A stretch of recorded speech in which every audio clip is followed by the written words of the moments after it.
And of course, we have the Maheshwara Puja coming up on Mahalaya Amavasya. And of course, I hope all of you had the opportunity to watch the Bhagavan Sundareshwara Baba Sandarshan and the Mandaka Padi offering made to Swami today to welcome him for the Venkateshwara Brahmotsavam and for Navratri. So hope all of you will be staying tuned for NTV over the next few days and watching closely for all the activities that will be happening here, as we will be celebrating Venkateshwara Brahmotsavam and Navratri, one of the most auspicious times of the year. So as we are celebrating Devi Parashakti and Navratri, let us now enter into the Parashakti Akashakti and understand who is Devi and how she is manifested through the Supreme Cosmic Paramashivoham. If you are here, it means existence wants you to be here in this form. You are not an accident, you are an incident. You are a conscious miracle of existence. Existence is trying to express itself through you. Welcome to the sacred spiritual experience, or digital experience of the divine. Paramashivoham. Nithyananda Paramashivoham. Now, this may be what you think as your first time in the presence of a divine cosmic being. But this is not the first time this energy has graced planet Earth. And if you're watching this now, it is not a coincidence, but a cosmic intervention in your life to make you manifest what you want as reality. So how is this possible? How has this worked before? Experience these answers through the powerful cosmos as referenced from the ancient texts of Hinduism, revived by the Supreme Consciousness.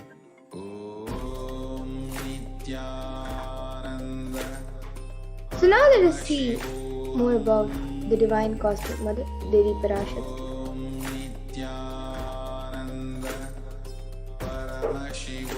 So Devi is the ultimate pure feminine consciousness, the cosmic mother. She is the source Shakti, and it is her cosmic womb, the Brahmanda unit, from which billions and billions of universes come out and go in, and the source with the Big Bang and black holes go on and on. Parashakti is the main deity of the sacred feminine and the divine consort of Bhagavan Paramashivam, who is the primordial divinity of Hinduism. And in the words of the Supreme Consciousness himself about the relationship with the Cosmic Mother, first and foremost relationship with Mother. Ability to learn, even idea to relate, starts with the Mother. Mother is too important way to connect with what you think as life. In the Vedic tradition, our rishis were aware. Your ability to connect with the Mother should be directed towards the cosmos. It should inspire, it should awaken your higher consciousness. Connecting with life as Mother is the most sweet, most beautiful, most easiest form to ever connect. And especially at this time, Devi Parashakti is most available throughout the whole year during Navratri for you to connect with her, to experience the motherliness of the cosmos, and to have the sacred feminine awaken in each of you.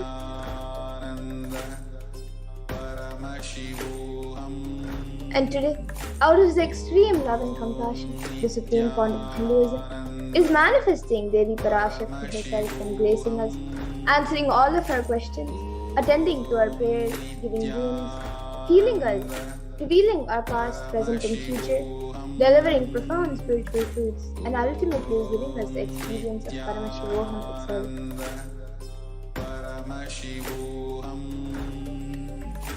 What is the Baba concept?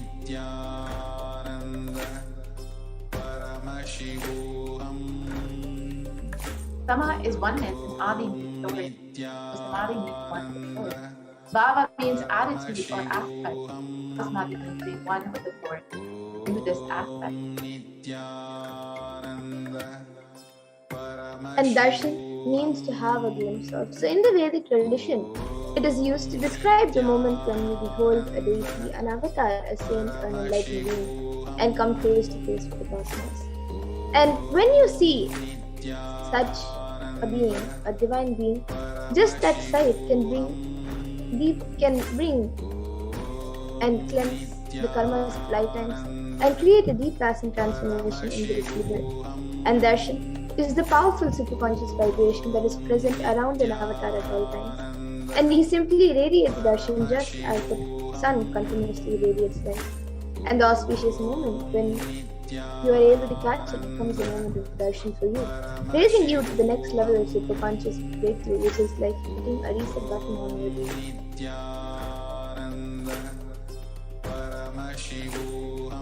And let us understand the science behind the Baba Samadhi darshan. The first thing you need to know is that divine cosmic beings are real. They manifest from Kailasa, the enlightened science zone, through deities and incarnations. And divine cosmic beings manifest through the Avatar of the deities and through the Baba Samadhi darshan, the Nijavatar of the incarnation. And the Baba Samadhi darshan is the science of the Nijavatara manifesting Paramashiva, the consciousness. And it is where the formless, the being of Paramashiva, expresses through the Divya Shrira, the life body, and manifests as the Nijavatara, the physical form, embodied form, for us to experience Paramashiva.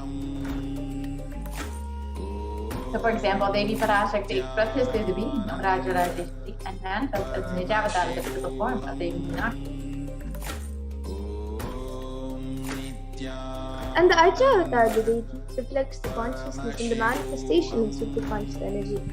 But unfortunately, human beings are not mature enough to receive the higher level experiences from the Archa-avatar directly. And so, the avatar, the physical embodied form, comes down to bridge the gap and create an experience of superconscious energy in all of us.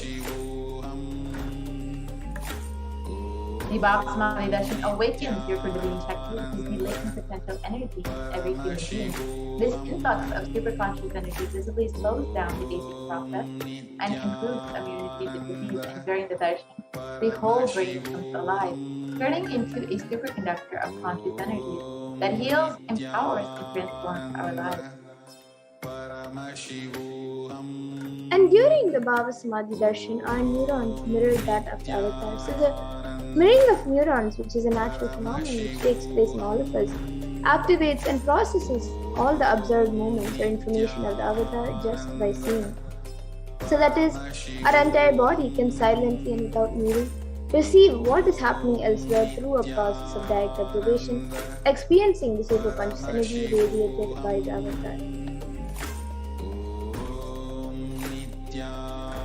The Akashic readings are not predictions. They are readings from the cosmic archive.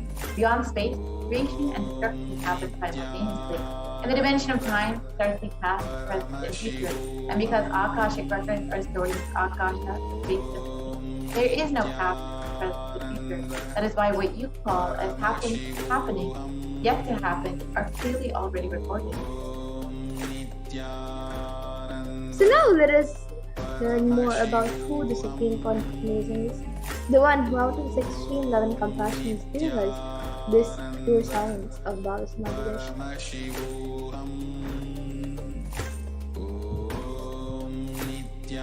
The Supreme Concept of Hinduism, Jagat Guru Mahasanidanam, the divine consciousness, Bhagavan Nityananda Paramashivam, is the reviver of Kailasa, a macrocosmic ancient divine civilization of ancient. And the Supreme Concept of Hinduism, the 1008th incarnation of Paramashiva, as for Hinduism, recognized by his predecessors who are enlightened masters in the depths. The Supreme Concept of Hinduism has made the science of power manifestation, yoga, and temple-based universities of the lifestyle for humanity. And the Supreme Concept of Hinduism is ordained as the 233rd Guru Mahasanidanam of Panchakailash Sarvagnipitam, the Tambe Mandala Adi, the incumbent emperor of Surya Vamsha Surangi Samrajyam, the present 293rd Jagat Guru Mahasanidanam of Kailasa Shyamalapi, the Sarvagnipitam, and the present Mahamangaleshwar of the Mahanirvani Akhada, which is the largest epic monastic order. And the Supreme Concept of Hinduism, the 1008th Acharya Mahamangaleshwar of the Akhada, is the present 23rd Guru Mahasanidanam of the Dharma Swaradharadinam, and has been elected as the Supreme Concept of Hinduism by a congregation of over 1,000 Hindu leaders. and the supreme point of Hinduism, is revered as a teacher of Hinduism, the most prolific, most viewed, read and watched. He has authored 300 books and 10,000 articles in 3 different languages, which are English, Tamil and Sanskrit, and these have been translated into 50 languages with over 1,000 titles. And over 20 million copies of these books and articles have been sold, read and downloaded. Over 10,000 hours of discourses have been given by the Supreme Point of Hinduism, the whole of humanity. And the Supreme Point of Hinduism has enriched and enriched over 1 billion lives digitally, and is respected as a commentator of all sacred scriptures such as Upanishads, Bhagavad Gita, Shiva Sutras, Brahma Sutras, Yoga Sutras, Ashtavakra Gitas, Jain Sutras, and much more. And the Supreme Council of Buddhism is honored as a leader of Buddhism, who was awarded internationally recognized Hindu leader, is a reviver of 108 ancient Hindu sampradayas, including the Rudraganya, Visidas, Jesus, Dasvaita, Panya, and is the establisher of the largest university, Kailasa's Nithyananda University in the world, with satellite campuses in 150 countries. And the Supreme Council of Buddhism is the establisher of 1,000 plus Kailasa and the founder and reviver of over 170 videos. Supreme Council of Buddhism is the collector of the largest Hindu library with over 1 million books, 1 million volumes, and over 20 books. And now, with that, we will be getting into the next segment of this program, where all of us will be seeing a live demonstration of these extraordinary Shaktis awakened in us. We'll be demonstrating and sharing with all of you the experiences and results of the extraordinary manifestation awakened in us through the Diksha, the sign of initiation. And in today's Bhava Samadhi Darshan, all of you will also be receiving the initiation into the third eye awakening. And with the grace and blessings of the Supreme Point of Hinduism, all of you will be manifesting the following powers of third eye, which is seen with eyes blindfolded, as well as many other extraordinary Shaktis. Now, some of you might be wondering where the third eye is located and how the third eye exactly works. So the third eye is a cosmic browsing center located between the brows, which upon initiation, one can effortlessly express powers and see through the third eye just as you would with your 2 eyes.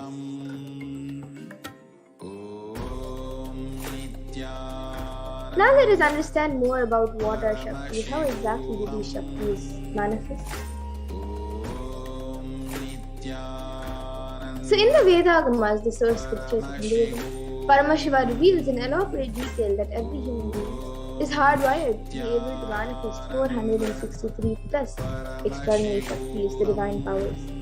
And manifested powers are described as a system, a method and science for human beings to explore the various possibilities and powers and have access to various states of consciousness. And the Shaktis manifest from the fundamental cognition that you are a divine and you need to manifest the divine, not that you are a man and you need to reach the divine. Now, some of you might be thinking that Shaktis and Siddhis are the same, but the truth is they both are not the same.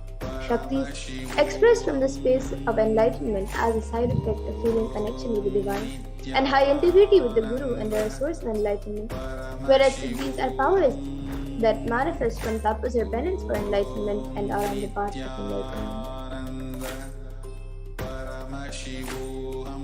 And the Shaktis of Paramashiva manifest through ordinary human beings in an extraordinary way after the initiation by the avatar and are permanent, whereas Siddhis are not permanent and may divert you from enlightenment. And the source of all these Shaktis, Paramashiva, is the primordial divinity in Hinduism, the ultimate reality and cause, which is self-effulgent, Swayam Prakasha, all-pervading, unchanging beyond time, space, form and causality. And as the fundamental base of Avyakta, the manifest, and Vyakta, the manifest existence, he performs the Panchakritya or the 5 cosmic acts of Srishti, which is creation, Sthiti, which is sovereign rulership and maintenance, Samhara, which is rejuvenation, Trubhava, which is putting out of delusion, and Anugraha, which is liberating grace for all living entities. And the avatar of Paramashiva, the supreme point of Hinduism, Jagat Guru Mahasannidhanam, His Divine Holiness Bhagavan Shri Nithyananda Paramashivam, is the 1008 living incarnation and representative of Paramashiva, and the reviver of Kailasa, the ancient enlightened Hindu civilization nation, and the great cosmic godless Hindu nation.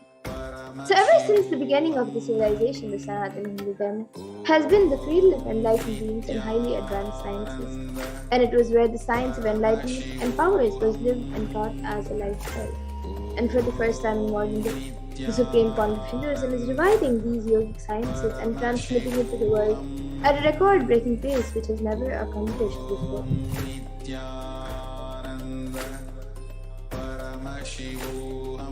And all of this knowledge and all of these sciences are passed down from one generation to the next through the science of Diksha by enlightened Gurus. And the supreme pontiff of Hinduism, being recognized as an incarnation at a very young age by his Gurus, was trained and taught into these sciences to revive the initiations and knowledge repositories for billions to manifest the science of power manifestation from the disciplines of Vedanta, Tantra, Sri Vidya, Yoga and Yogic powers, Mantra Shastra, Siddha Vidya, science of Aushadha, Advaita, Bhakti Yoga, Paramashivoham, Paramashivoham, and much more. Now let's see how we can awaken these divine Shaktis in us. How can you manifest these Shaktis yourself? The Supreme Point of Hinduism beautifully says, every ultimate truth, jnana, is mapped into your consciousness, prajna, and manifests as a possibility and power of every being, prajnana.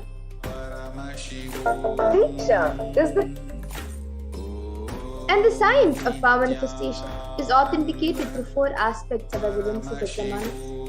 So the first is the Shastra Pramana, which is the eternal, unchangeable truth revealed in the source scriptures. And then the next is the Apta Pramana, which are the experiences and results of Aptas or authorities of Hinduism, where the Vedic rishis and scientists have time tested and verified the science.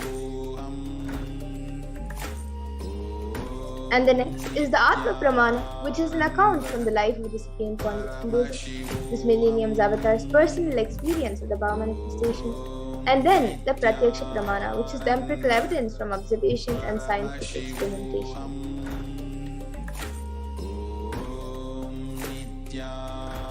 Now, some of you might be wondering what exactly are these Vedas and Agamas in which Paramashiva has described all of these sciences. So the Vedas are the ultimate superior authority for Hindus and are pure science where the ultimate truths are explained. And the Agamas are the scriptures where the applied technology and the applied sciences are expanded. So the Vedas and Agamas, the Veda Agamas, are given the status of Shruti as they are directly revealed by Paramashiva. They are the ultimate, eternal, unchangeable truth. And a reference cited from these Shastras or source scriptures is called the Shastra Pramana. So now let us all get ready to witness a very unique and very exciting demonstration of the powers of third eye. After we go through the Pramanas for this power,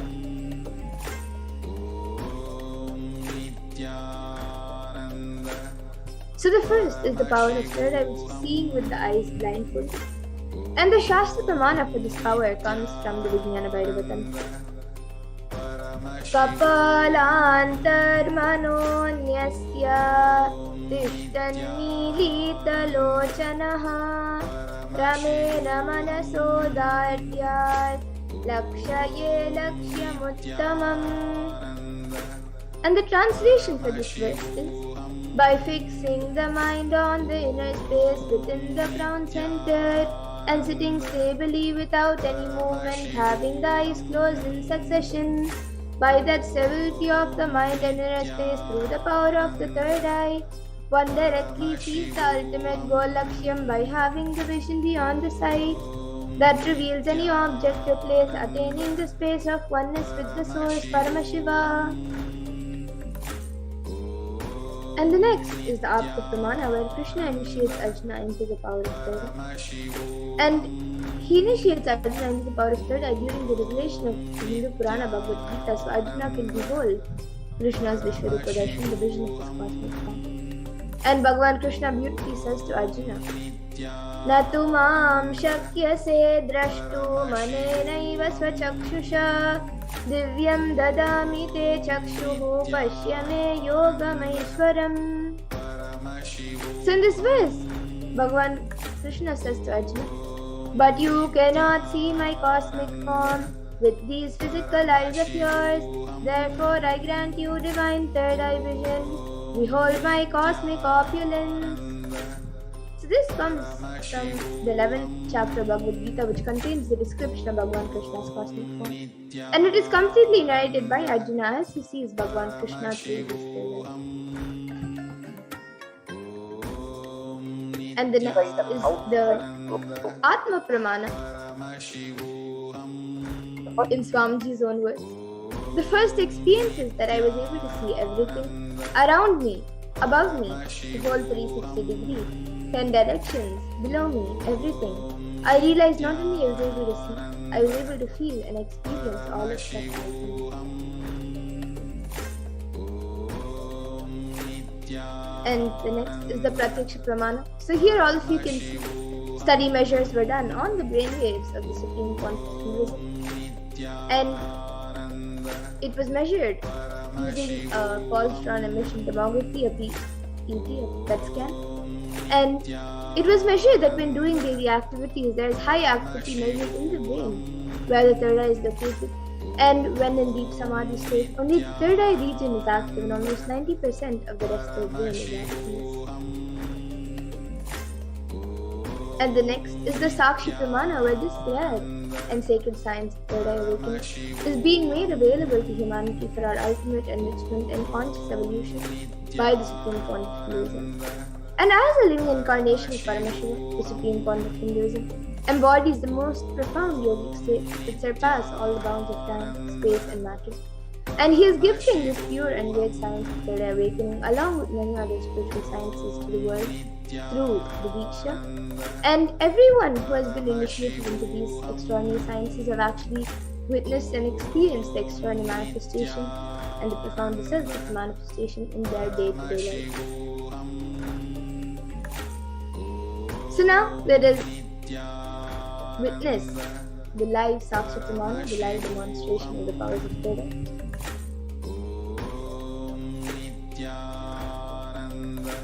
So here with me now, I have this eye band, which in front is a thick fake plastic sheet, and in the back there is thick black sponge which will not allow any type of light to enter. And this eye band is actually certified by ophthalmologists, and it is usually given to people who are suffering from insomnia. So this eye band will be now put on my eyes by a volunteer. And once that is done, any of you watching us live on YouTube, you can put your comments in the live YouTube comment section. And we will be doing and I'll be demonstrating the power of third eye. So you can put anything that you would like to see in the YouTube comment section once the eye band is put on. So now the volunteer will be putting the eye band.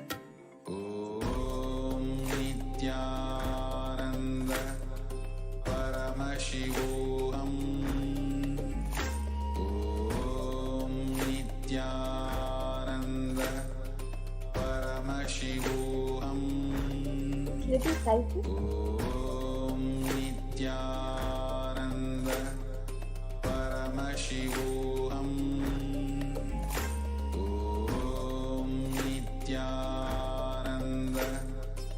Then put it little slightly.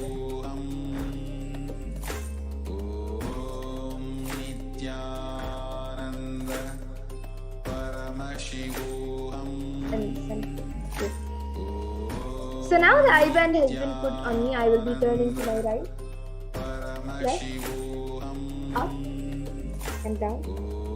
So all of you can see that the eye band has been put on. There is no gaps anywhere. And now the YouTube comment section will be projected in front of me, and we'll also be projecting it for all of you. And anyone who would like to put your comments, you can put your comments in the YouTube comment section. Yes, we already have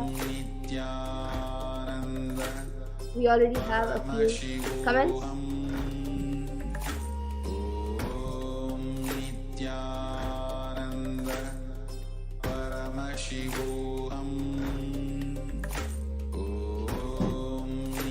Yes, so the last comment is from Stephanie Dieters, and she has put a namaskar emoji, then 3 heart emojis, and then a smiley emoji. And then yes, we're projecting the comments for all of you.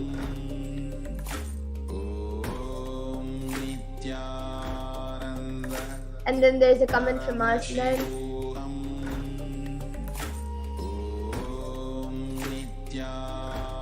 There's a comment from Aslan. Sorry, I can't pronounce your name. I'm not able to pronounce your name. And you have put crescent moon, and then a yellow heart, and then a white flower.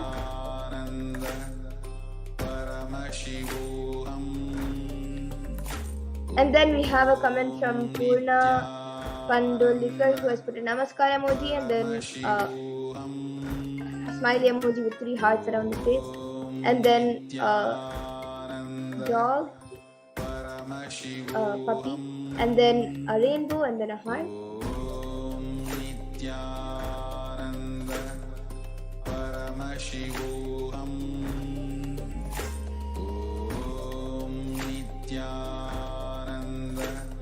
Is there anyone else also who would like to put in your comments? You can put your comments. It can be a sequence of emojis, numbers, letters, words, sentences. It can even be a different language or things. Yes, we have another comment from Aslan, who has put upside down smiley emoji, and then a heart emoji. It's actually 2 hearts with a circle attaching both, and then a dancing emoji,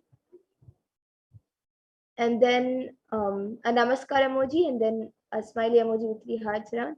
And then Purna Pandalikar Aya has put awesome. Purna Pandalikar has put awesome. Yes, and anyone else also who would like to put in your comments, you can put. It can be anything, a sequence of emojis, letters, numbers. It can even be a sentence that does not make sense at all, and it can even be a different language.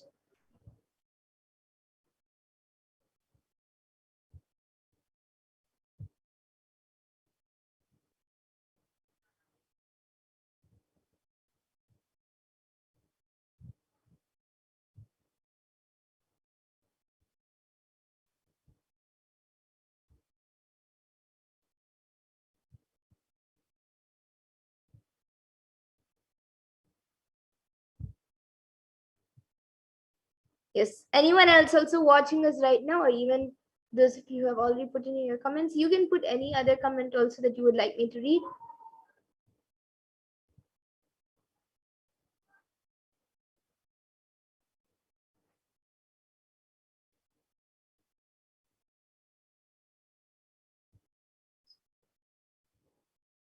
Yes, now we have a comment from Maslan, who has put bravo ma, and then a clapping emoji, and then Purna Pandalikar has put Muli Bwanji, which is MULIBWANJI, and then Ma Stephanie Dieters has put eyes, emoji of eyes, and then emoji which is looking up, and then the mouth is flat, it's just a line, and then smiley emoji, which is little, the eyes are little in an angle, and its mouth is wide open, it's smiling, and then a heart emoji. And then Ma Stephanie Vamadeva Shivashakti has put Nithyananda. We are still hearing the Mahavakya in the background, ma, while you are speaking, ma. Yes, ma, and she has put a namaskar emoji. Yes, ma, we'll just fix it in a few moments. We're sorry about the technical glitch. We'll fix it in some time. And we then have a comment from JNNK, who has put a flower emoji, a pink flower emoji.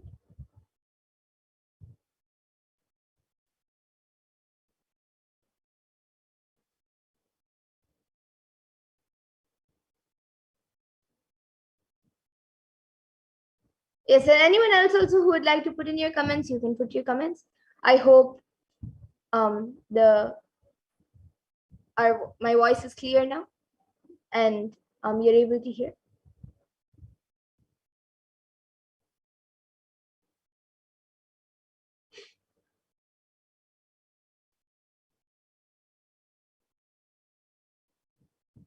And anyone else also who would like to put in your comments, you can put your comments. It can be anything. Yes, Ma Stephanie has now put, okay, better Ma, thank you, and the namaskar emoji and a heart emoji. Yes, we apologize for the technical glitch.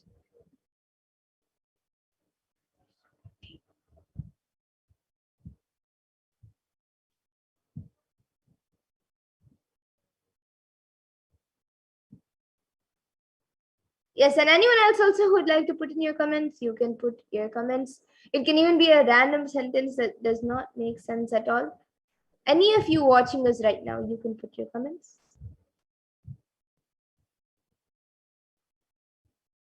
Yes, now we have a comment from a person named JNNK who has put a lion emoji, a lion face, and then Marceline has put thank you and a heart emoji.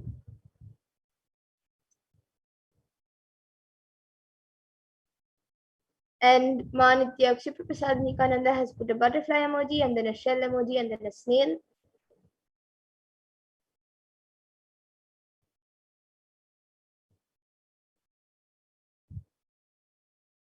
Yeah, so everyone else also watching us, you can also see the comments. The comments are being projected for all of you. And even if you're skeptical about this power and you're watching us right now and you're skeptical about this power, you also can put a comments in the YouTube comment section and see for yourself. You can put anything. Yes, now we have a comment from Purna Pandalikar who has put, you are the world's sunshine. Then Shankar Ghimire has put Nityanandam to everyone and 2 exclamatory marks.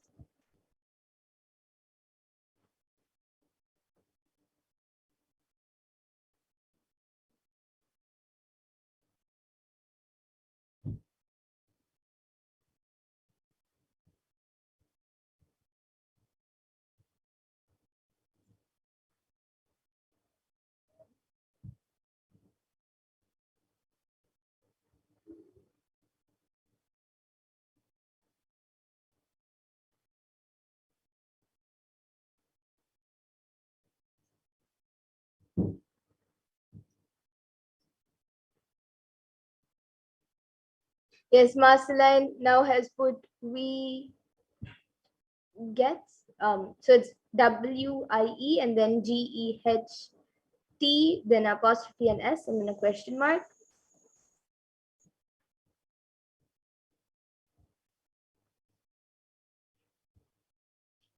And now we have JNNK who has also put awesome and then 2 heart emojis. It's actually a big heart and a smaller heart.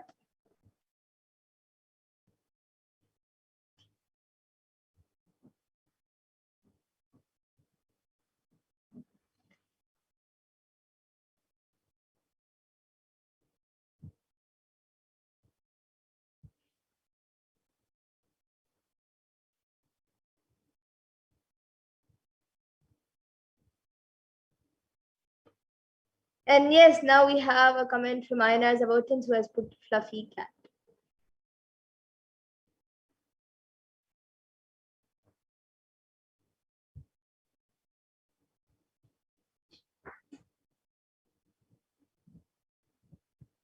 And Shankar Himere has put today is New Moon Day.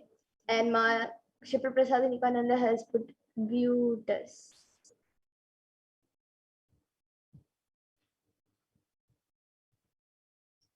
And yes, Shankaraya, yes, today is the New Moon Day. It is Amavasya today, and we will also be having a special we will be having the Maheshwara Puja also today, on this auspicious day of Mahalaya Amavasya. And if you would like to register for it, you can also visit the website kailasa.org and you can register for the Maheshwara Puja that we will be having today on this auspicious day of Mahalaya Amavasya. And yes, I actually here have something very interesting. So I have this guaranteed solution book over here. And it has about, let's see how many pages.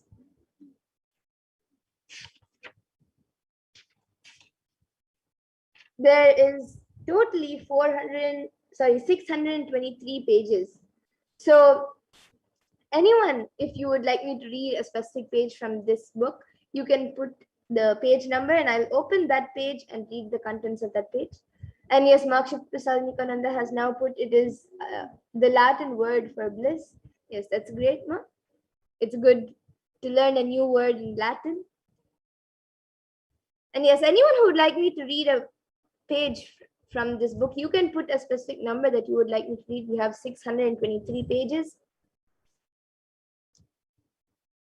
Yes, we have another comment from Stephanie Dietrich, who has put a smiley emoji and then a beach emoji which has water, and then like it's a small island, and then a palm tree, and then a sun, a rising sun, and then with the ocean, and then a rising sun with mountains. And yes, Marceline has put page 122, and after that Dumitru Buanda has put 444, and then we have many pages coming up. Shankaraya has put 7. Okay, so now let's first open page number 122. I'll read one paragraph from page number 122 and then go to the next number. So 100, this is 118. Okay, 122.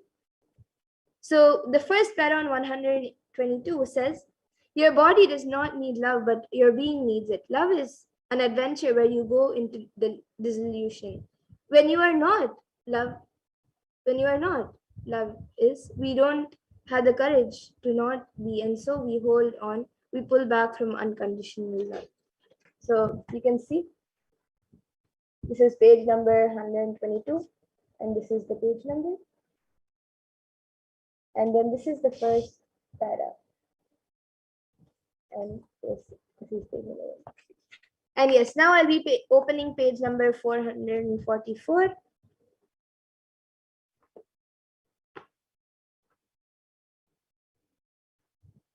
This is 364, 476. Okay, 444. So the first para on this, or maybe I'll read the last para which is on this page. So it says, you can dance without a care, only if you are free from all your pseudo identities. As long as you think you are someone, you can't dance in joy. Dance is an outward expression of inner joy. So this is the last para on page number 444.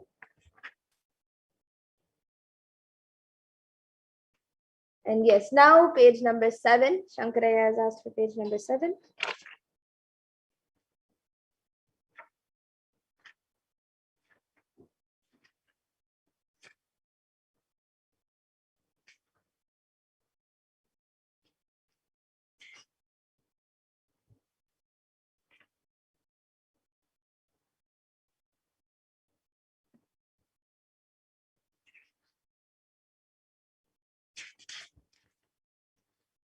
Okay, so this is page number 7. And the fourth para on this page says, all these are creations. All these are creations. They are creations from your heart. They are expressions of your heart. Can you write a poem with no feelings at all? Can an artist draw and paint with just his mind? No, he needs to connect with his heart, and then he will simply flow. So this is page number 7, fourth para.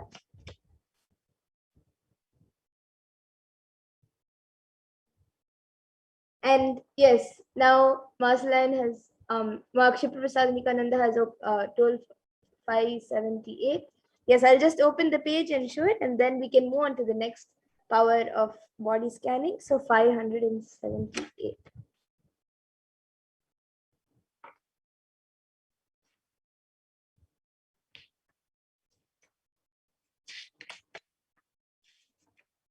Okay, so this is page number 578, and it also has a story. This is page number 578, and it has a story also. Yes. So now we'll be moving to the next power. We have Marceline, who has put thanks man namaskar emoji. And yes, now with that, we will be moving to the next power, the power of body scanning. So I request the volunteer to now remove the eye band. And all of you can see as the eye band is being removed.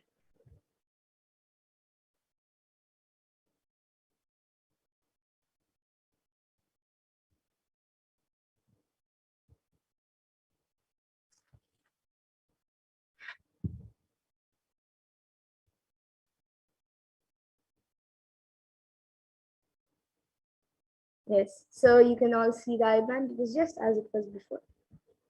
And now we will be getting into the next power, the power of body scanning. So the Shastra Pramana for this power of body scanning comes from the Vijnana Bhairava Tantra. Swadehe jagato vapi sukshma sukshmatarani cha tatvani yani nilayam dhyatvante vyajyate para.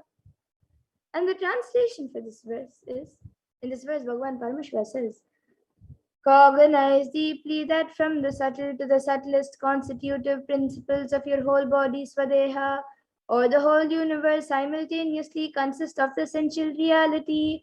They are being absorbed in their source cause, Paramashiva. By the experience of such restful awareness, one becomes complete from all thoughts, and the ultimate universal divine power, Paradevi, Adi Shakti, is revealed, and the supreme power manifestation happens.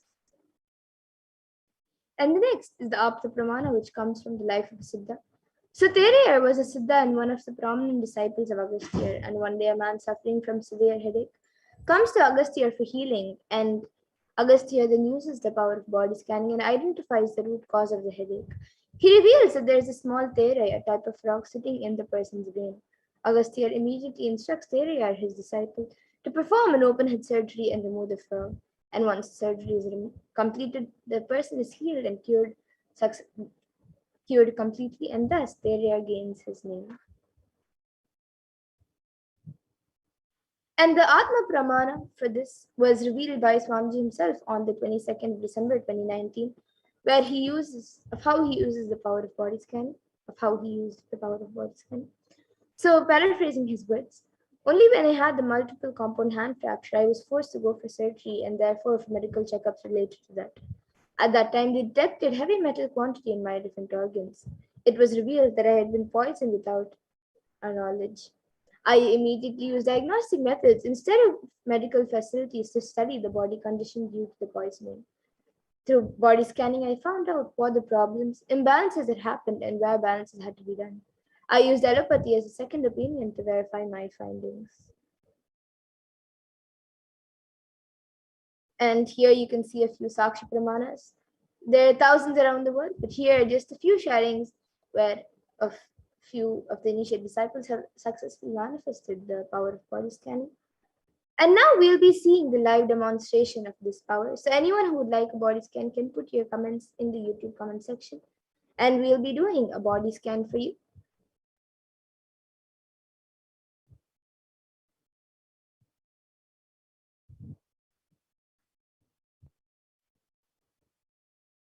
Yes, so Ayana Zavotinsaya has asked, I want a body scan. The borax decahydrate powder, which I am sometimes drinking, is it beneficial for my detox and healing? Yes, now I will be doing a body scan for you, Aya.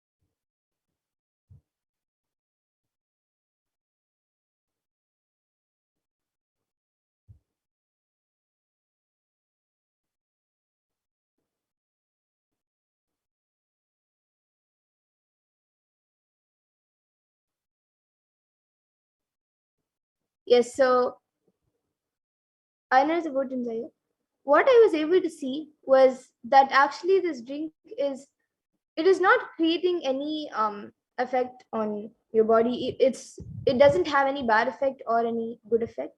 It's just like a drink that you are having.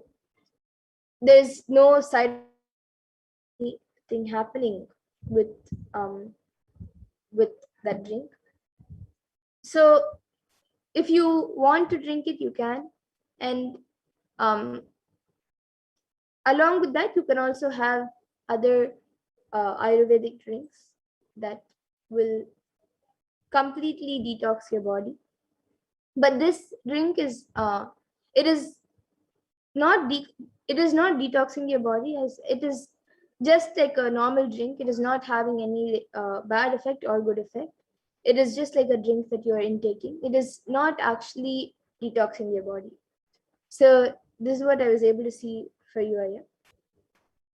And Purna Pandalikar has also asked for a scan. Yes, ma'am. Now I'll be doing a scan for you.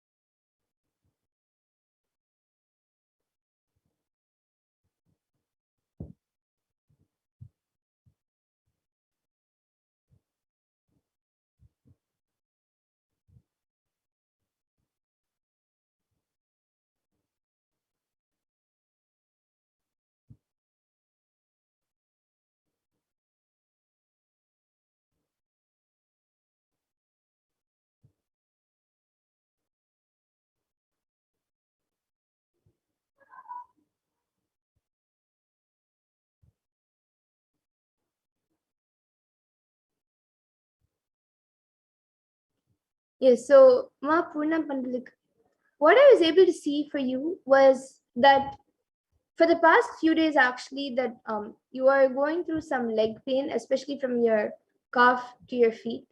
You are feeling some kind of stretch, or like something is pulling, and even your heels, especially like in your from your calf to your feet, there is some uh like something like a nerve is pulling, so it gives like a burning sensation, or like a very stretching.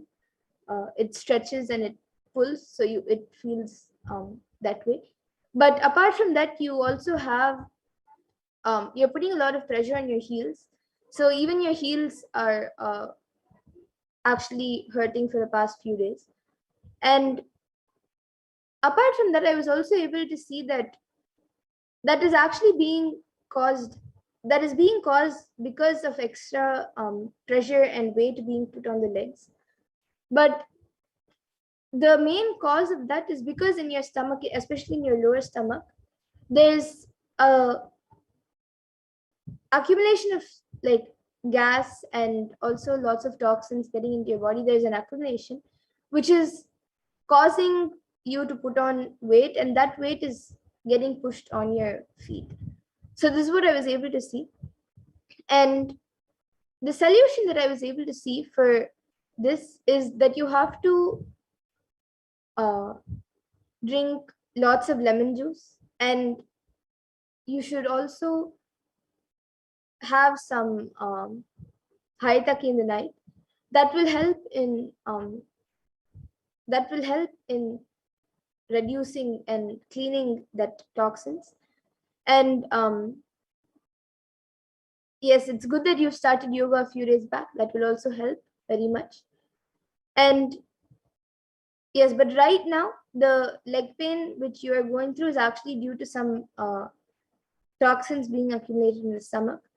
So just as soon as possible, you can take some you can have haitaki and lemon juice, and apply some castor oil. You don't if you drink castor oil also, that's great. Swami recommends that.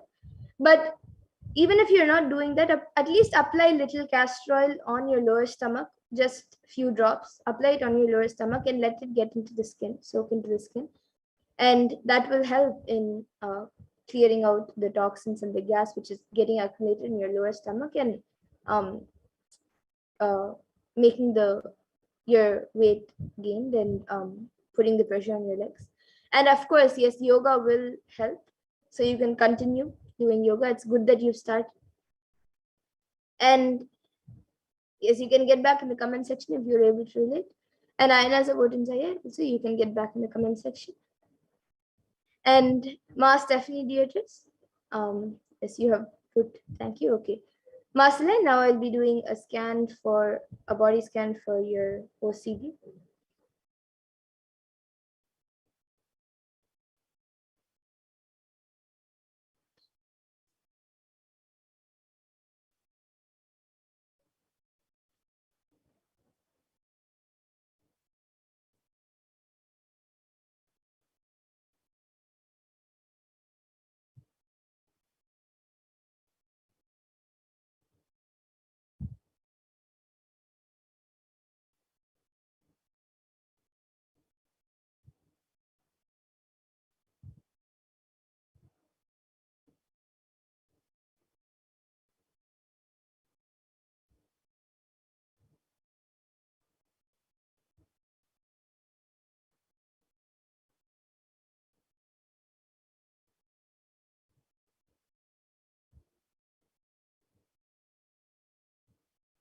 Yes, Ma. So, Ma, Celine, what I was able to see for you to come out of your OCD was that for the next few days, at least for the next 1 week, and even after that, whenever you feel anything, just at least for the next 1 week now, as much as possible, don't you can as much as possible don't use the device, or don't get into activities that like distract your mind from,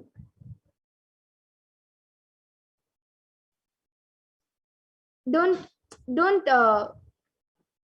continue, or don't just reduce the activities which distract your mind, or which disalign you from your normal routine, and have a more active lifestyle. And as much as possible, just try unclutching whenever you whenever you have some time, even if it's just for a few minutes. Just sit and try unclutching, and you will see that um, you will start getting healed, and uh, you will come out of it. At least for the next 1 week, do this, and even after that, you can always continue.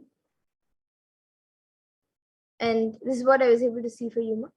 And yes, Ma Puna Pandalikar has gotten back saying, yes, okay, we'll do lemon and hayataki. Okay, thank you for the insight. Yes, it is all with Swamiji and Parameshwara's grace. And yes, Ma, you can also apply castor oil on your lower stomach. Yes, and now Shankar Gimide has asked for a scan for your wife, Sunita. Yes, I request if you can get back in the comment section if we have Ma Sunita's consent, as a consent is necessary for this power. So do we have her consent to do the body scanning?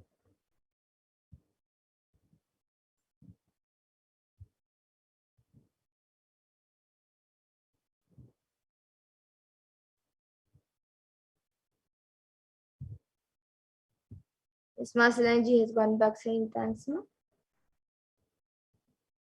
And Shankaraya, you can get back if Ma Sunita has given her consent. If not, then you can get your consent and again request on the chat any other day. If you don't have her consent yet today, you can again put in your comments every day at 2 a.m. IST or 4 p.m. IST during the program.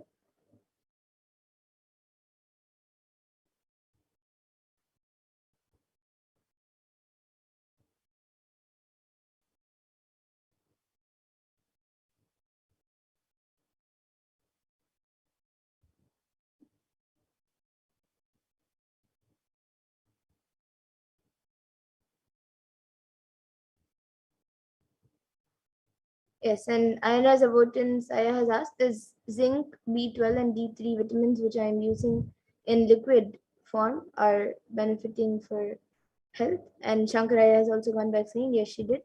She has back pain. Okay. Yes, Aya. Now I'll be scanning for Masunita, and Ayana's avoidance, Aya, I'll be scanning you also.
Yes. So, Aina Zabotanzaya, what I was able to see for you was that you can take things that consist zinc, B12, and D3 vitamins, but the liquid that you are using now, I was able to see that you should avoid that as much as possible. You can maybe find something else that you could get these three vitamins in, and like, or maybe a different brand, even if it's liquid, it may be a different brand, but this, like the specific one that you are using now, is not a good one. So this is what I was able to see for you. And Shankaraya, what I was able to see from Asanita was I've given healing as well. And the back pain that she is having is actually because it is not any problem, but it is actually because of the back not being stretched uh, often, and also because of a position that she is sleeping in that is causing it is the way she's sleeping, and also it is because of the bed as well, the quality. But that is just a small thing of the back pain. That is just a small reason of why the back pain is there. But actually, one of the main reasons, like one of the main things that why she has a back pain is because when she was small, and even now, most of the time she sits with her back bent, and due to that, it is affecting the backbone. So I was able to see, to get healed, she should start sitting straight, and as much as possible, like even if it not always, no need of always sitting in uh like in Padmasan, but whenever at least once or twice in a day, when she sits for some time, she should sit for some time in Padmasan. If she's not able to sit in Padmasan, at least in other Padmasan. But most of the time, at least throughout the day, whenever she sits, ensure that the back is straight, and that will help in healing her back. So this is what I was able to see for her. Yeah. You can convey to her and get back in the comment section. And yes, now with that, I thank all of you who have joined us for the Power Manifestation segment. And we will now be moving to the further segments of this program, and all of us will be learning more about Devi Parashakti. Who is Devi Parashakti in the Divine Feminine Consciousness?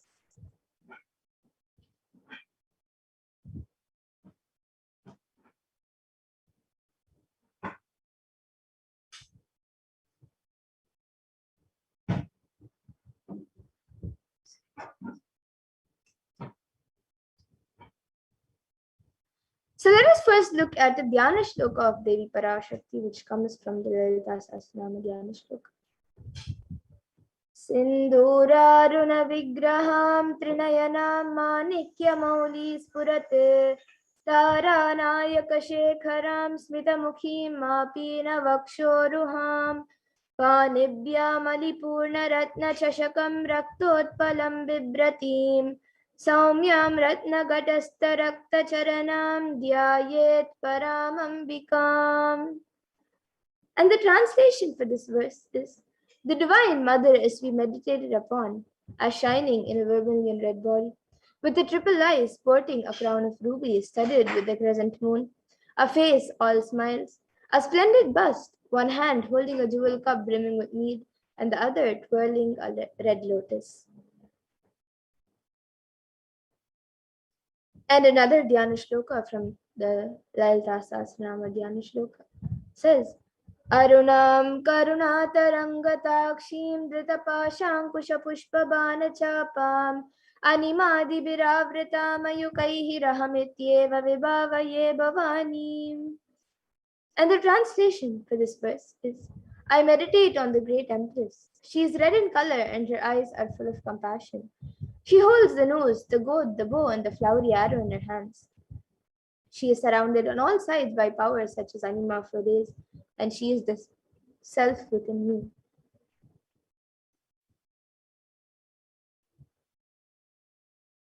And Devi Parashakti is the ultimate pure feminine consciousness. Parashakti is the cosmic mother. It is her cosmic womb from which billions and billions of universes manifest, come out and go in, and the source where the Big Bang and black holes go on and on. Parashakti is the source Shakti, the source energy, the source power, from which all of us came, in which all of us are in even now, and in which all of us are going to merge. And out of her extreme love and compassion, Devi Parashakti herself is manifesting through the embodied form as the Nijavatara of the Supreme Font of Hinduism, Jagat Guru Mahasannidhanam, His Divine Holiness, Bhagavan Shri Nithyananda Paramashivam, gracing us, answering all of our questions, attending to our prayers, giving boons, healing us, revealing our past, present, and future, delivering profound spiritual truths, and ultimately giving us the experience of Paramashivoham itself.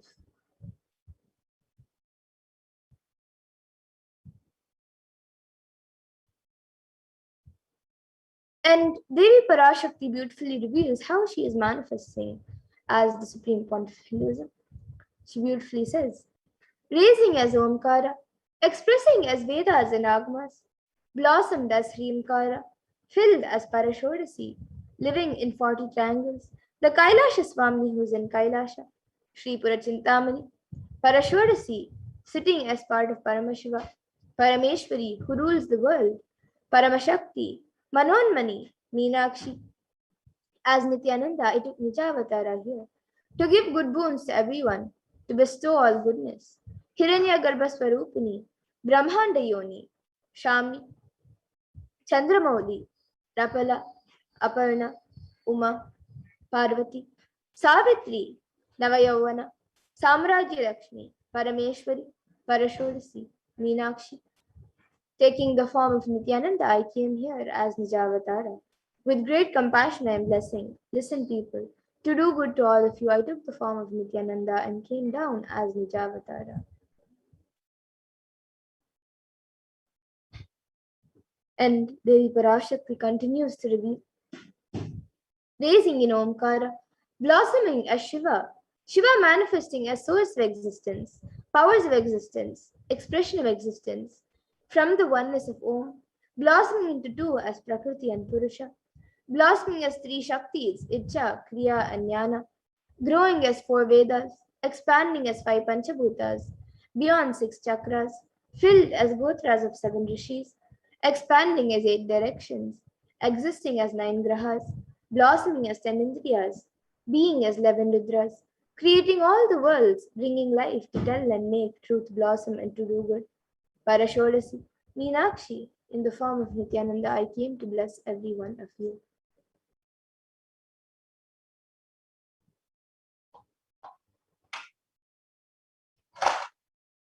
Now let's see how we can receive Devi Parashakti. So literally we're seeing Paramashiva and Parashakti at that moment. She is there on your screen, so you can receive her in a very traditional way. You can keep two beet leaves, one betel nut, one banana, and a coin in front of the screen as you watch Devi Parashakti. And some of you might be wondering what exactly a coin is considered as or what is its importance. So in the Hindu tradition, a coin is actually considered the traditional dakshina and can be the lowest value. In India, it can even be just 1 paise, and in the US, it can even be just a cent. Swamiji says, I'm not trying to monetize. Keep even 1 cent, it is okay. So for 100 days, if you have darshan, it will add up to $1. In India, even 1 paise is okay. And you can offer that to Devi Parashakti. And once the darshan is over, you can do namaskar and eat the banana, the betel leaf, and the betel nut, taking it as prasadam immediately. And the coins that you collect, you can send it to the Los Angeles temple for the further procedures. And this betel leaf and betel nut may actually look too small, but in a few days, you will see how much that's your sentiment that really Devi Parashakti is there. You will not take the Devi darshans for granted.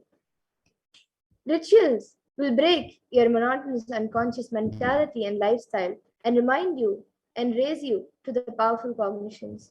It will break your unconscious behavior. We can go to the next slide.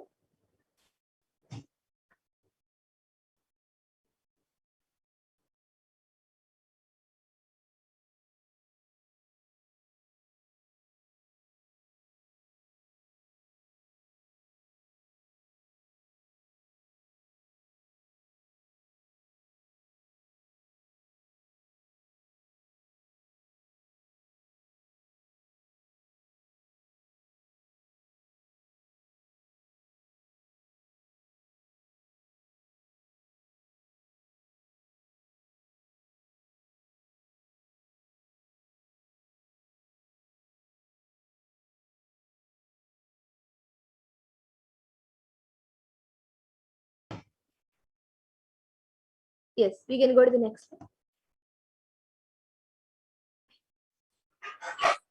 Yes, so now you can all see how you can set up your tambulam. So you can arrange the two betel leaves, the betel nut, the banana, and the coin on a plate and keep it in front of the screen as you watch Devi Parashakti. And you can also keep a few additional items such as a few flowers, some kumkum, some turmeric, and glass bangles, and a coconut. But the four basic items is the betel leaves, the betel nut, the banana, and the coin. So you can arrange all the items that you would like to keep on a plate. Keep it in front of the screen as you watch Devi Parashakti. And with that, we now come to a conclusion of this segment where we have learned who is Devi Parashakti and how we can receive Devi Parashakti in a very traditional way. So let us now move to the next segment where all of us will be learning what Devi Parashakti has revealed in the Akashic readings and how important it is for us to follow what Devi Parashakti has revealed on the cause and solution for all of the problems that the world is going through right now, especially during this pandemic. So please stay tuned for the next segment where we will be learning what Devi Parashakti has revealed in the Akashic readings. So in the Guru Padaka Stotram composed by Adi Shankaracharya, the very first verse describes how the Guru Padakas, the sacred feet of the Guru, is the boat that helps us cross the Ananta Samsara Samudra, the seemingly endless ocean of samsara or suffering. And the first verse of the Guru Padaka Stotram beautifully says, Ananta Samsara Samudratara Naukayitabhyam Guru Bhaktidabhyam Vairagya Samrajya Pujanabhyam Namo Namaha Shri Guru Padukabhyam. And the translation for this verse is salutations to the sandals of my Guru, which is the boat which helps me cross the endless ocean of life, which endows me with the sense of devotion to my Guru, and by worship of which I attain the dominion of renunciation. So many of us feel stuck in the same storming and raging ocean, being unable to navigate ourselves and lost in the overwhelming vastness of the suffering that surrounds us during the Pralaya, the Great Deluge. And our loved ones are dying due to the pandemic. Our homes are being destroyed due to the natural disasters. Social institutions are crumbling, and the whole of humanity is in desperate and dire need of hope. And at this time, the Cosmic Mother has come down to alleviate the suffering of humanity.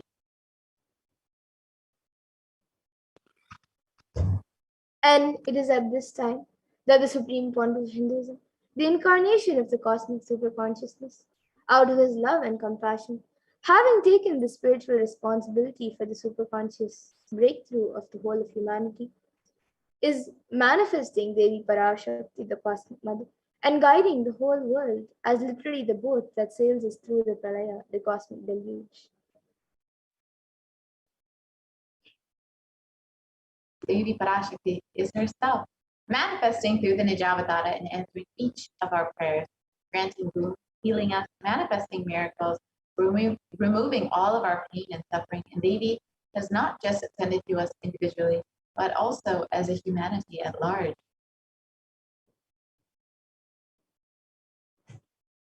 And Devi Parashakti has guided the whole of humanity in the form of revelations of profound sacred secrets of Sanatana Hindu Dharma, showing us the future regarding global issues, the COVID pandemic, natural disasters such as fires, floods, and much more, and even the twisted human conspiracies and underground wars which have not yet surfaced to common knowledge as yet. So in this segment, we will be elaborating on the statistical, scientific, and scriptural references of each sacred revelation, which is manifested precisely as the same guidance emerged from Devi Parashakti, for us to imbibe deeply and to start following as Devi Parashakti continues to protect us until the storm ends and we are safely harbored at the shores of our country.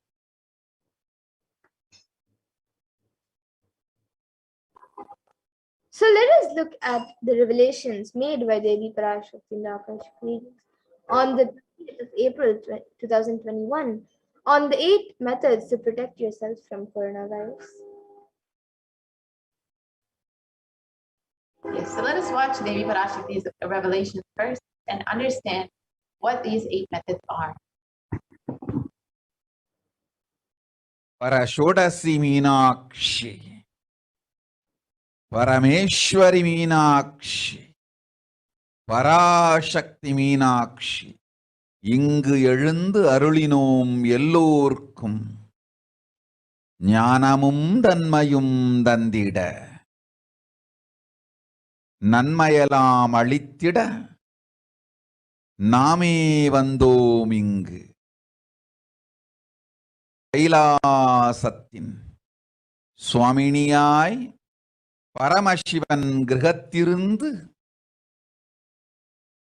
நம் அனுக்கிரகத்தினால் நித்யானந்தன் விக்கிரகமாய் மலர்ந்தோம். உங்கள் எல்லோருக்கும் நல்லதை செய்திட, நன்மையை சொல்லிட, தர்மார்த்த காம மோக்ஷம் எனும் புருஷார்த்தங்கள் நாளும் பொங்கி மலர்ந்திட வந்தேன் இங்கு. மாந்தர்கள் கொடுந்தொற்று கொரோனா கண்டு அஞ்ச வேண்டாம். 8 வழியின் மூலமாகவும் எண்ணத்தில் தியானித்து என்னை பிரார்த்தித்தல் 1, சமூக வலைதளங்கள் மூலமாய் என்னை சரணடைதல் 2, எங்கெல்லாம் என் மகமாய் வடிவத்தில் நான் குடிகொண்டிருக்கின்றேனோ அங்கெல்லாம் பூமிதித்து என்னை வழிபடுவது 3, நெஞ்சில் மஞ்சள் தடவி வேப்பம் சாரருந்தி தினந்தோறும் என்னை தியானிப்பது 4, நிர்விகல்ப நிலையிருந்து நித்யானந்தத்தை நிறைத்து உயிர்வது 5,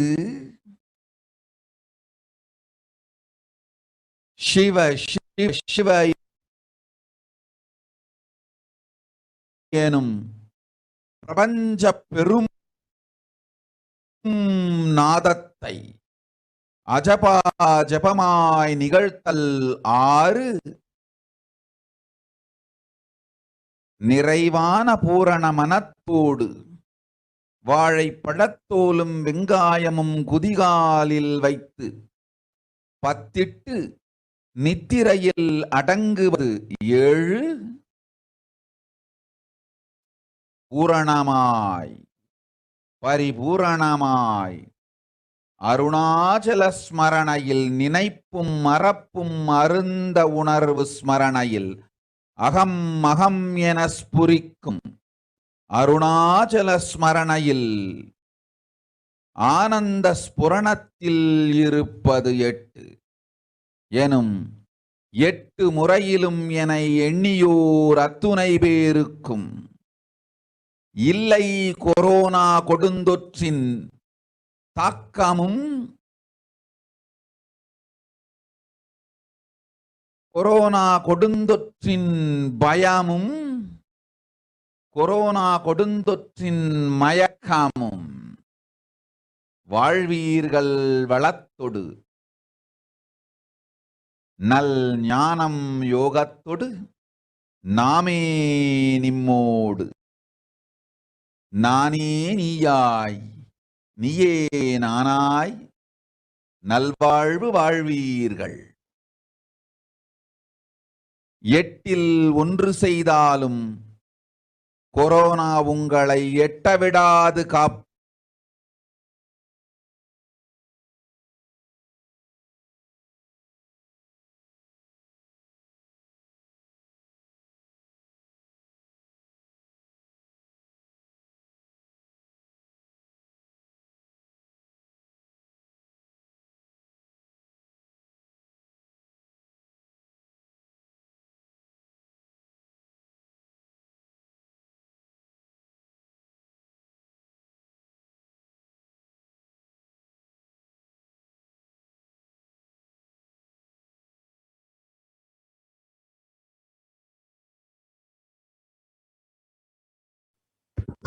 So now let us look at the translation of the Parashakti's revelation.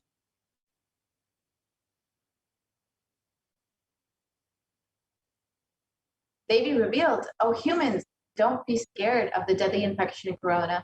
Through these 8 ways, praying and meditating on me, surrendering to me through social media, wherever I'm residing, worshiping me by doing the fire walking, applying turmeric in the chest, drinking neem juice, and meditating on me every day, being in the unclutched state, filling with eternal bliss,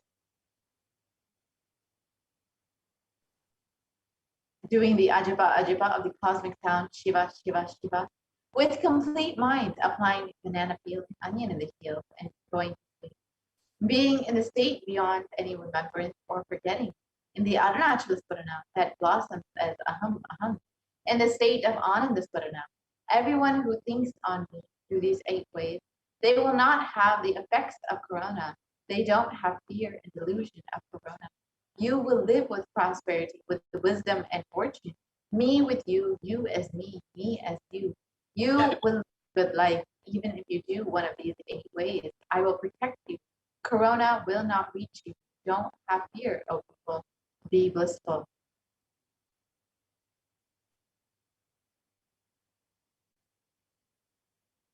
So in this revelation, Devi Parashakti has revealed 8 methods to protect all of us, all of humanity from COVID-19. So we are now going to see the benefits and the science behind each method that Devi Parashakti has revealed. The first method that Devi revealed to protect yourself from COVID-19 is praying and meditating on Devi Parashakti.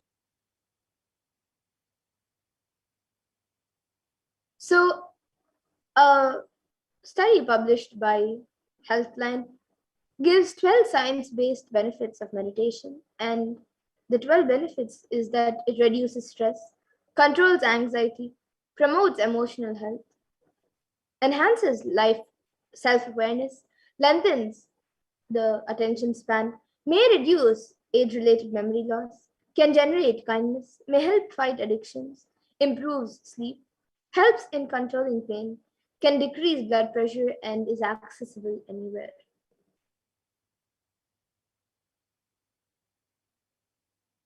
And Devi has revealed that meditation and praying to Devi will protect you from COVID-19, and the Department of Health and Human Services has done a study on meditation at this time and has shown that meditation has a direct benefit to both our physical as well as our mental health.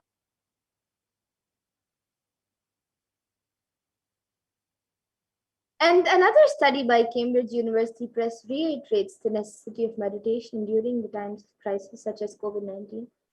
And here you can see the study done by Cambridge University Press.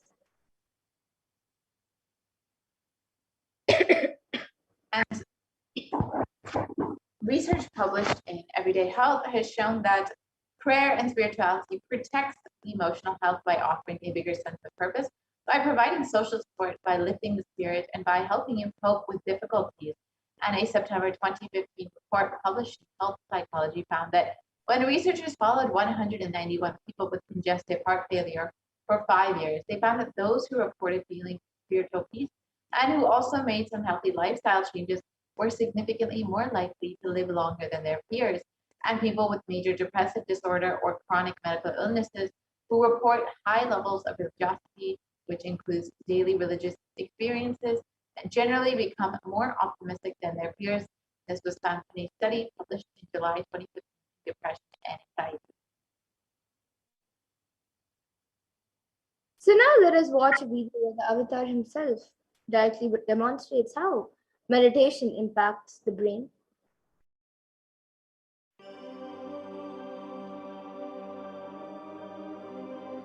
Nithyananda participates and encourages scientific researchers to derive evidences for meditation and healing through meditation.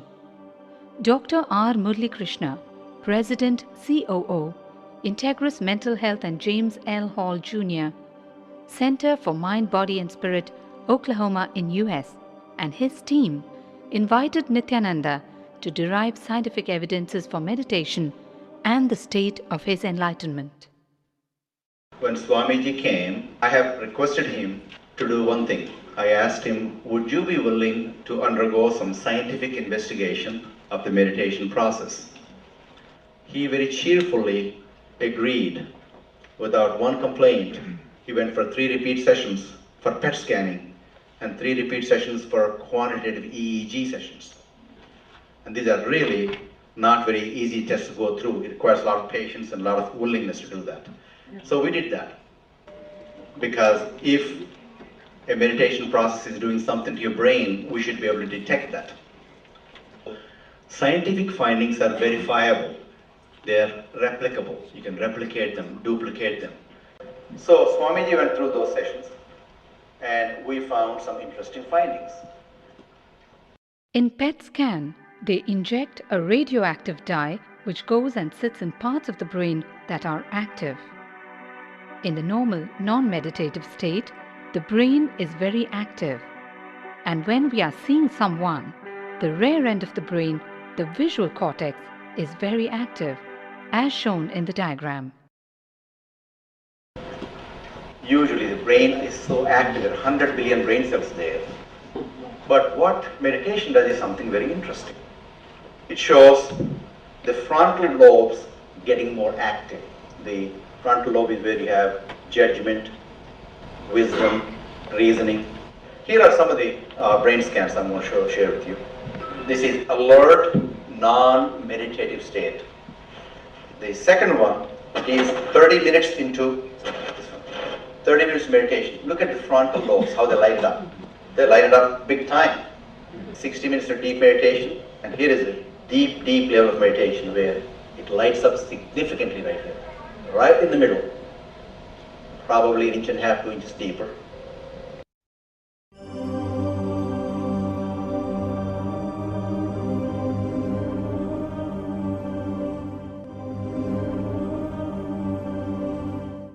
What's interesting was, Swami was inside, and that's the last part of that one.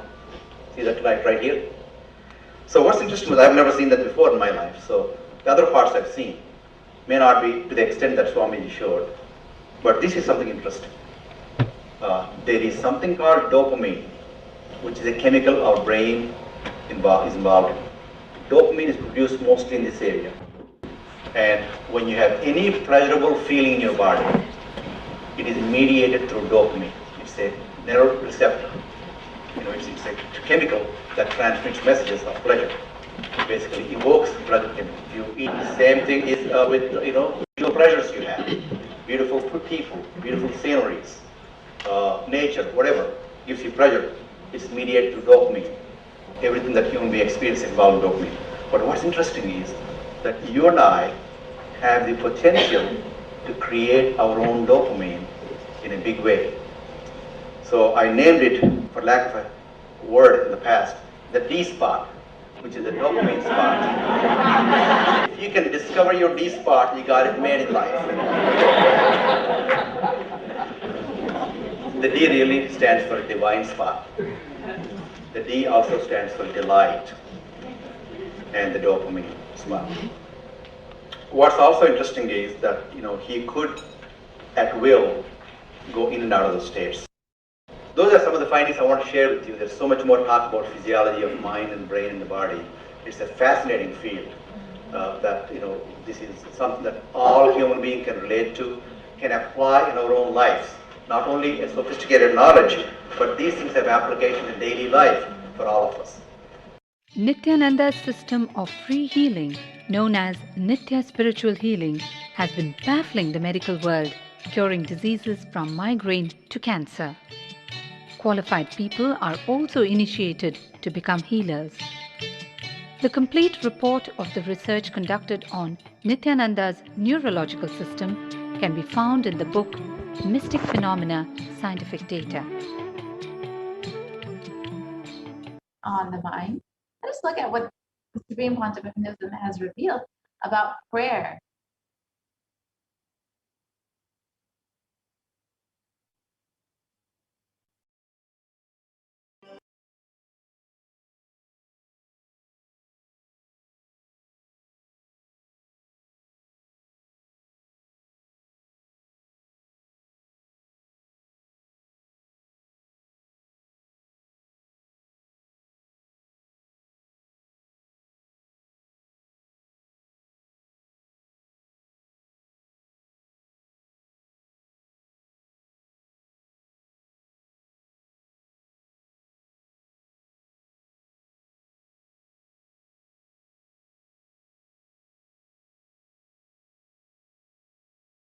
Yes, let us now watch that video and understand.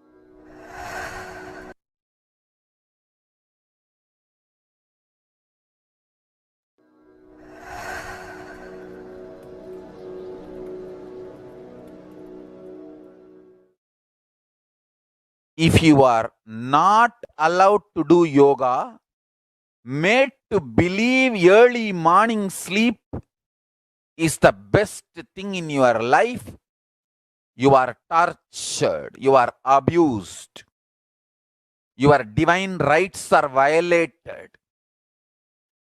If you are constantly inspired to do yoga early morning, Brahma Muhurta time, and everyday puja, sit that 30-40 minutes and melt down by feeling connection. Understand? Nothing can be compared to prayer to bust your stress. I tell you, prayer is the best stress buster. Deep feeling connection and tears rolling in your eyes and melting down. Prayer to Paramashiva. Intense yearning, Vyakulata, talking to Paramashiva, relating to Paramashiva. Nothing can be compared to that to bust your stress. I tell you, every day puja is an ultimate recharging experience. If you do every day puja,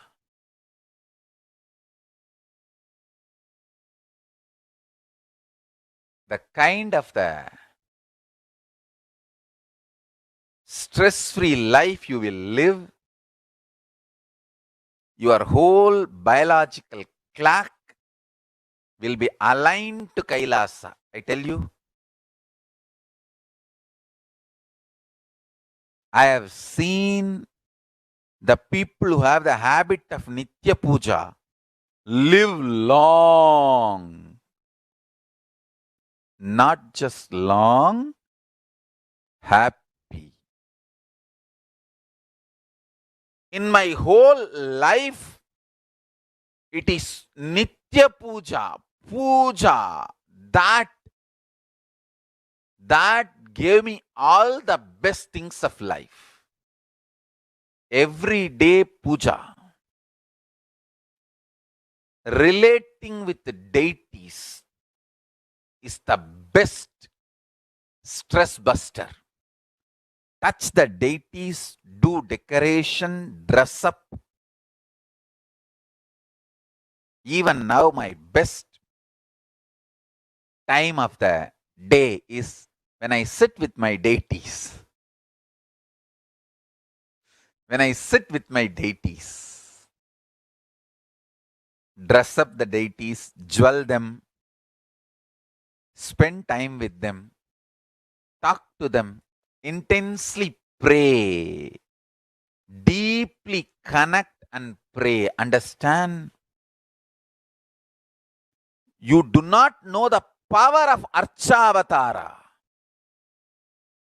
God landing in physical deity form. Never underestimate the power of Archavatara. The Archavatara is equivalent to living avatara.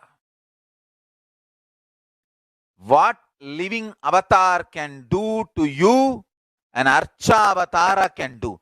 Atma Linga I am giving to all of you is literally living Archavatara. It's a piece of God. Literally.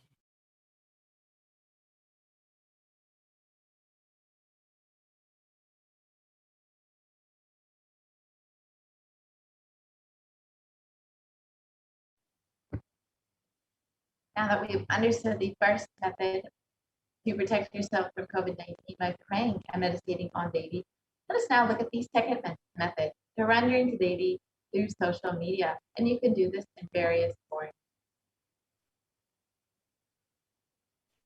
Change it to white ribbon. Reading Devi Parashakti gives us the opportunity to connect with her through various social media platforms and attends to us individually through our prayers and showers us with blessings and food.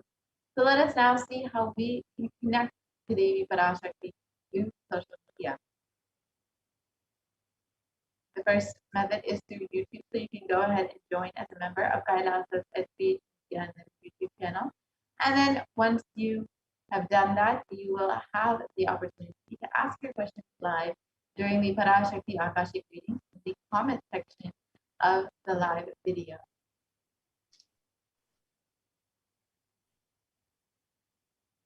And on Twitter, you can like and follow. On Facebook, you can like and follow Kailasa's SPH JGM Nithyananda Paramashivam Facebook page. And you can ask your questions in the comments section.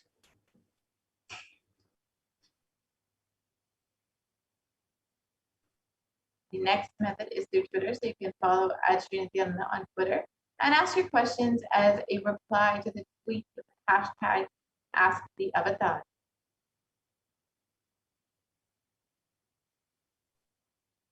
And you can follow Sri Nithyananda on Instagram and ask your questions in the comments.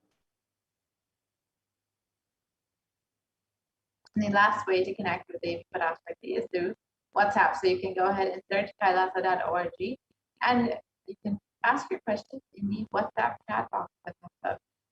So all of these ways you can connect to Devi Parashakti very easily through social media and receive boons and blessings from Devi herself.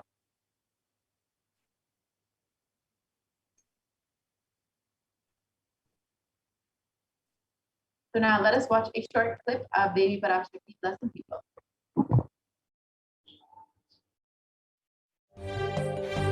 காளியின் ஆட்டத்தை ஆனந்தத்தை ஆனந்தத்தொடு ஆடிய ஆட்டத்தை கண்டோர் உயிருக்குளெல்லாம் இறங்கி குண்டலினி உயிர்ப்பிக்கச் செய்து மாய மனத்தின் இருளை அகற்றி மாயம் அழித்து மங்களம் தந்து குரு பக்தியும் சிவ பக்தியும் பரமசிவ பக்தியும் பரமசிவ சக்தியும் அளிக்கின்றேன். மனமாயை விடுத்து குரு பதத்தை பற்றுங்கள். நித்யானந்தமாய் நிஜாவதாரமாய் வந்துதித்த என்னை பற்றி வாழ்வில் எல்லா நலமும் பெற்றிடுங்கள்.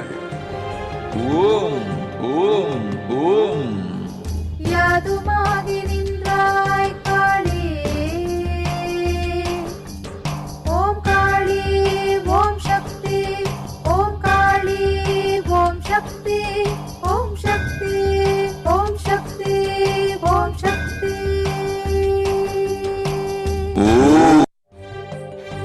காளி. I've seen Devi Parashakti blessing people. You too can experience the same by connecting with Devi through social media. And the next method is to worship Devi by doing the fire walk wherever she resides. And the Supreme Concept of Hinduism has revealed that fire walking is an alchemy process. The words of the Supreme Concept of Hinduism itself. Our rishis and munis have been adepts and masters in every field, whether health or keeping the society safe in every field. So all the vratams, the pujas, the spiritual techniques, the religious rituals, anything they design is highly scientific and directly useful to the life. Coronavirus will not affect you at all because that fire walking time, these small blisters you get to shoot up your whole immunity. That power, the power to protect yourself from any virus or any problem, is actually a powerful technique. It's a very powerful technique followed in those days, especially during this time.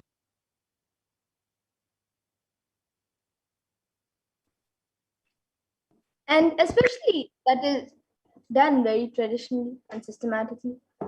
If you have if you had even small blisters, and even if you did not have any blisters, you are protected already from corona problem.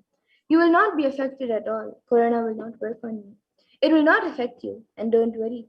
It is a traditional way of making you immune. Actually, it is a traditional vaccination process. It's 11 feet length.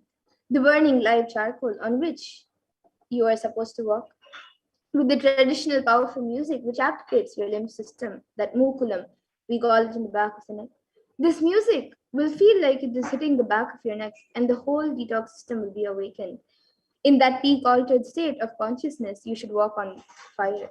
Not just like that, you will walk. You will first awaken, trigger the detox system, and then walk on the fire, 11 feet fire pit.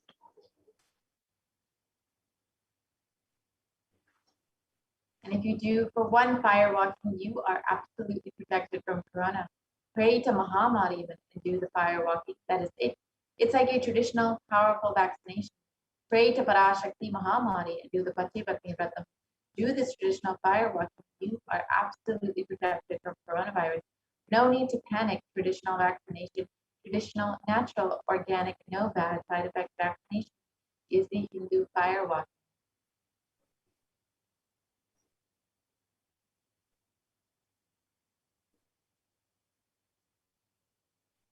So now let us watch a video where the Supreme Point of Hinduism explains the science behind fire walking.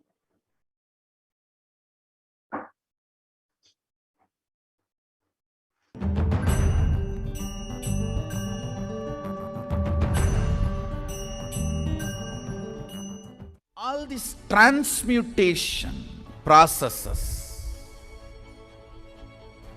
means balancing the system and awakening the whole consciousness to your whole body is what I call transmutation processes. Some parts of your body becomes insensitive to the existence because of the job it is doing, like a feet. Because of the continuous walking, it becomes insensitive. Your cheeks, how they are sensitive, they don't become they lose sensitivity to the reality. But for the complete Kundalini awakening, your whole body needs to be alive and experiencing the reality and ability to experience the higher consciousness. That is the reason we have the process of fire walking.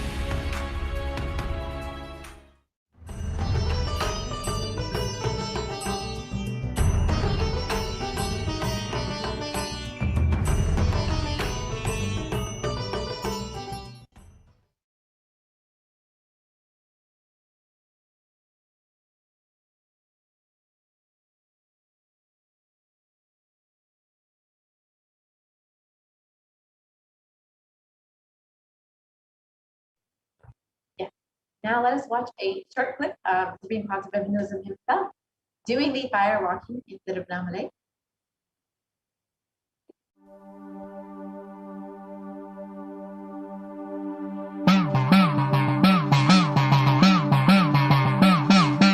சத்தியம் காத்திடும் உத்தமத்தியே சத்குருவாய் வந்த நித்திய தாயே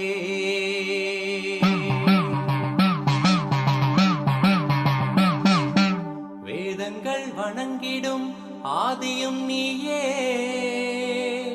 ஜோதிமலையிலே அவதரித்தாயே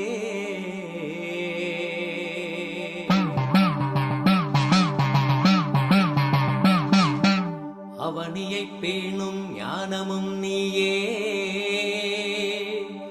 அக்னி வடிவிலே அருள் புரிந்தாயே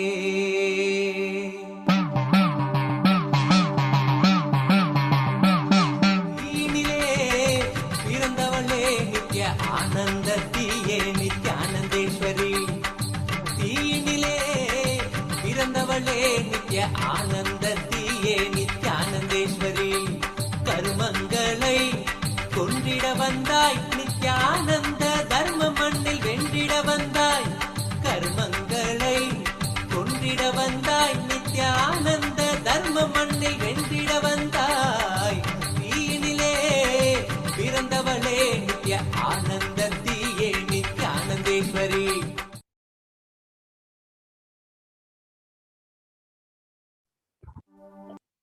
now that we have understood this, let us look at what science has also understood about firewalking. A study conducted by the U.S. National Study of Medicine has the National Institute of Health has studied the effects of firewalking compared to those who have done firewalking, those who have not done firewalking. Yes, we can go back to the previous slide, please.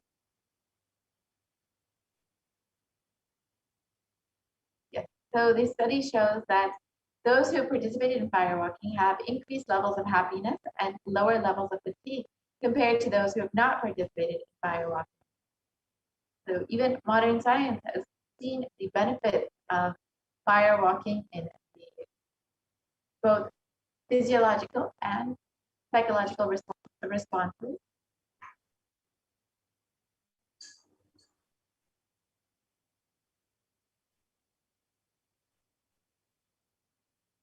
So now let us look at the fourth method, which is applying turmeric on your chest, drinking neem juice, and meditating on Devi Parashakti every day.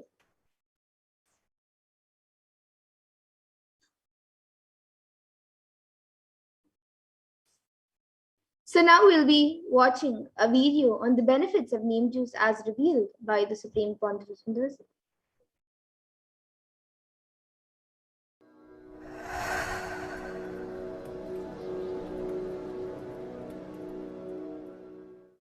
Bididi.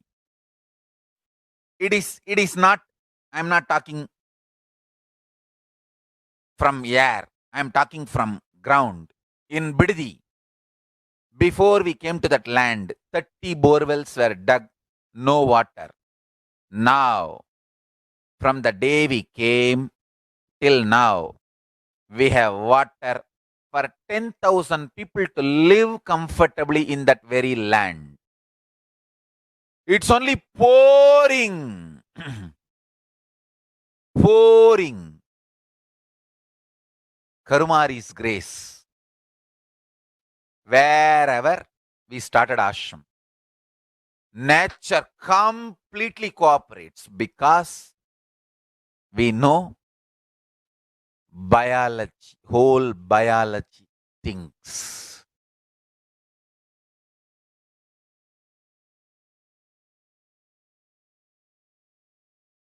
If you are having bitter relationships in your life, just start drinking bitter neem juice every morning. The problem will be solved.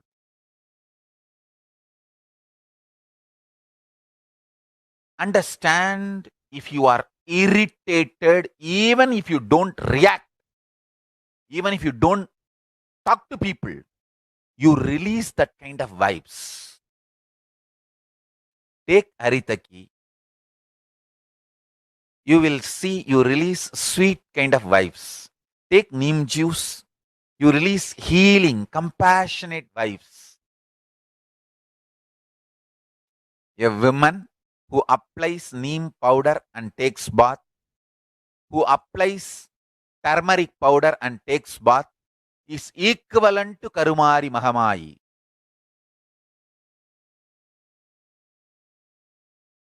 That neem paste and turmeric powder. If a woman takes bath with that, she is equivalent to Mahamayi. She is embodiment of Karumari because she will be manifesting that same vibes of Karumari. I sincerely recommend people start doing all these activities like applying neem paste and taking bath, applying haritaki powder and taking bath, applying turmeric powder and taking bath, applying basma and taking bath, especially for men, basma, for women, neem paste and turmeric paste. All four can be used by both all genders. That is different. If you want specific, I'll recommend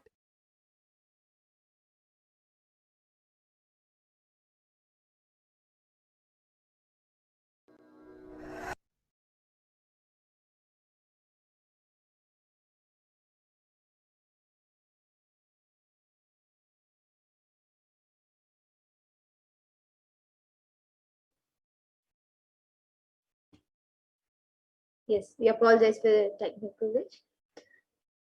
We can go to the next slide. So basically in the video, Swamiji reveals how applying or taking bath with neem, haitaki, pasma and turmeric helps. Yes. And now that we've understood the benefits of neem juice as revealed by the Supreme Council of Hinduism, let us look at the benefits of turmeric. Of course, traditionally, turmeric is very well known for its anti-inflammatory effect, but modern science has also been studying it for the past 2 decades and found it a potent immunomodulator agent that can modulate the activation of T cells, B cells, macrophages, neutrophils, natural killer cells, and dendritic cells. And curcumin can also downregulate the expression of various pro-inflammatory cytokines and chemokines. And this was published in the National Center for Biotechnology Information in the United States.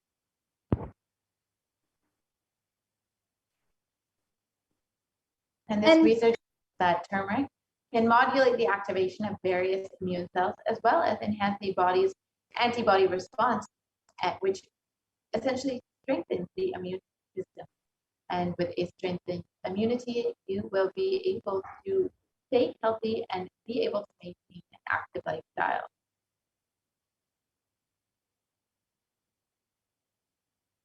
And a study from India.com article published that neem can help you in fighting against coronavirus. And it says that neem is an important part of Ayurveda, and neem can be effective in dealing with the novel coronavirus infection.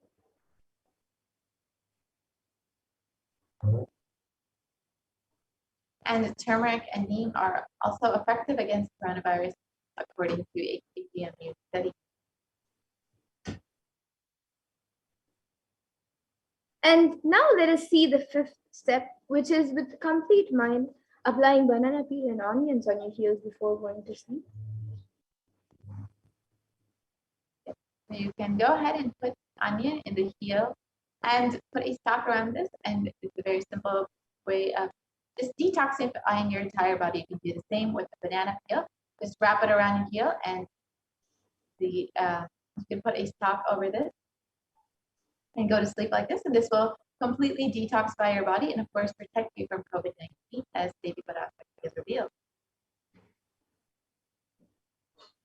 And Medical Daily has also published an article on the detoxifying effects of onion, and it states that onions contain a high amount of sulfur compounds, which not only give onions their recognizable smell, but also they are powerful detoxifying agents. And with more than 100 sulfur-containing compounds, which are what cause the eyes to tear, onion can help prevent and treat ailments from diabetes to heart disease. And this is why it's very well known in Ayurveda for its medicinal purposes, and that is its primary use in Hinduism. And an article published reviewing the detoxifying effects of onion, published in the Journal of Phytotherapy, has stated that compounds from onions have been reported to have a range of health benefits, which include anti-carcinogenic properties, anti-platelet activity, anti-thrombotic activity, anti-asthmatic, and antibiotic effects.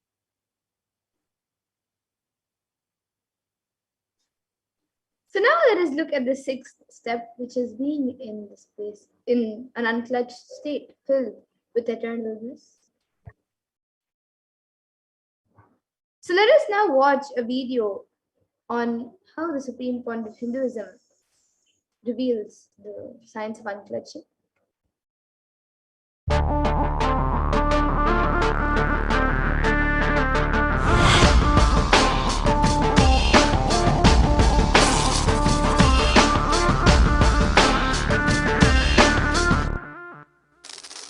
The brain is the organ which controls our whole physical being. Once our brain has been imbalanced, it will then transmit that imbalance throughout the whole body. Thought forms are pure energy that have the ability to influence people and everyday events in life. According to science, Our brains generate an electromagnetic field which may be measured by such instruments as an encephalograph. This electromagnetic field is generated by the brain every time we think, and as our mind is never still, we may be compared to perpetual power generators. Fear produces nervous disorders. Anger produces headaches and violence. Confused thoughts produce congestion and ill health. Depression causes cancer, tumors, mental diseases, and lowering of the immune system, causing death through own willpower. Our thoughts generate intricate energy patterns which can be detected by sensitive equipment and seen by clairvoyant individuals. These energy patterns are known as thought forms. Surprisingly, thought forms are shaped by the thoughts themselves. Each of us creates hundreds of thought forms every hour and release them into the environment. Although we cannot see them, the thought forms have as real an existence as any other form of energy. Most people can sense others' thought forms, and a continuous energetic exchange happens between people about which we are usually unaware. This also explains why we sometimes take a sudden liking or dislike to a certain person directly on meeting them. We just catch their vibes. Unclutching is a guide for equanimity and enlightenment. Thoughts are like bubbles in a fish tank. Just as bubbles in a fish tank rise from the bottom, our thoughts also rise in the same manner. When one bubble comes and reaches the surface of the water, the next bubble starts and the third bubble starts.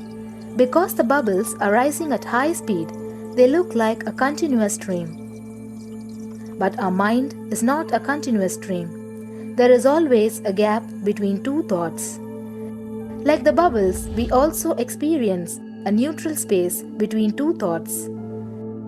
This neutral space between two thoughts is our original state, the pure silence.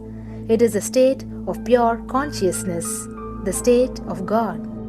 Since the gap or the neutral space between two thoughts is too small, we think all thoughts are connected and form a shaft. But there is always a gap between two thoughts. In the forest of northern India, the hunters trap the birds using a trap. They tie a rope between two trees. The rope is the shaft that we create by connecting two thoughts. In the middle of the rope, they secure a wooden stick. The stick is our mind. The rope is tied at the midpoint of the stick. When a bird comes and sits on the stick, the bird's own weight turns the whole stick upside down. It turns topsy-turvy. The moment it turns upside down and loses its sense of balance, it feels totally shaken and tightens its grip on the stick. It simply holds onto the stick as if its life depends on it. Similarly, we connect thoughts and form a shaft out of it and live in the fear that if we drop our mind, we might be lost. We might lose our identity. Because it is hanging upside down, it thinks, if I unclutch from this stick, I will fall and die. Is similar to the fear that if we start trusting that we are unconnected, unclutched, independent and illogical thoughts, we might be lost. If the bird lets go and relaxes, it may flutter to balance for a moment or two. When it leaves the stick, maybe for a few seconds, it will fall, but then it will adjust itself and start flying.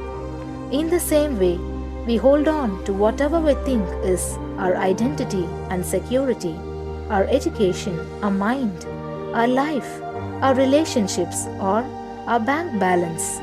Ultimately comes to remove the stick that is our identity. Just like the bird, we don't realize that if we drop our mind, at that moment we can become a Paramahamsa. That very moment we can be liberated.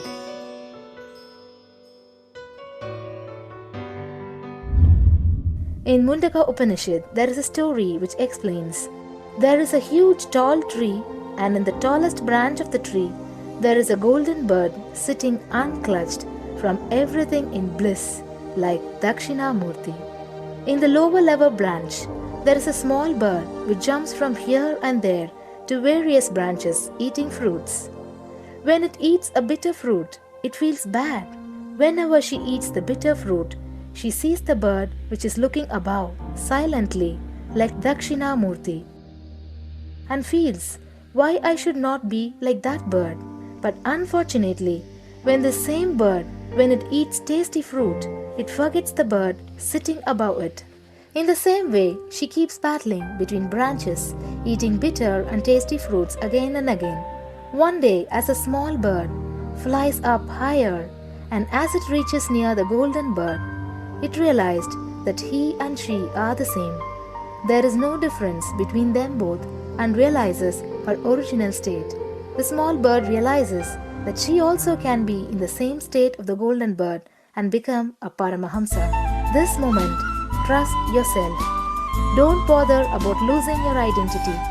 Just trust yourself and let go of your identity. You will immediately become a Paramahamsa and be liberated. All you need to do is to trust that you're unclutched. Dropping the conclusions you can't be transformed is unclutching.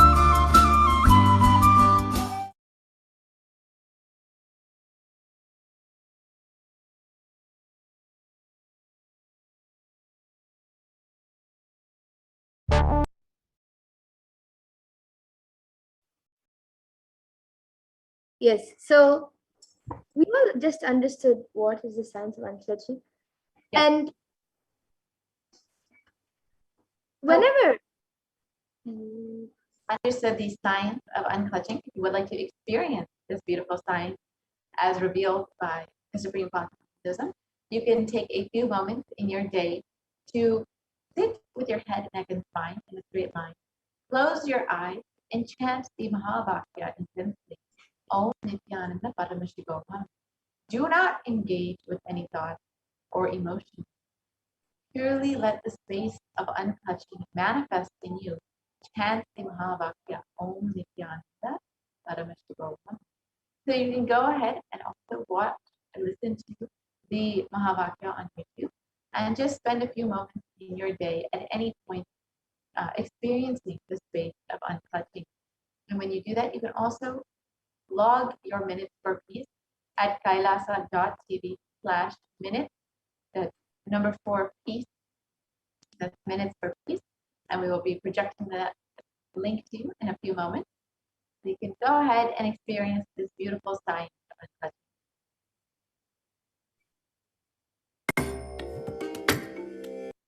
Protected with this beautiful science as revealed by the Supreme Concept. so now let us see the seventh step, the seventh method, which is to do the ajapa japa of the cosmic sound Shiva, Shiva, Shiva. And a study conducted by the U.S. National Library of Medicine on the benefits of chanting clearly shows that ajapa chanting has a direct and positive benefit for the physical health and mental well-being. The study correlates the chanting of the ajapa to the vagus nerve stimulation used as a treatment for depression and epilepsy.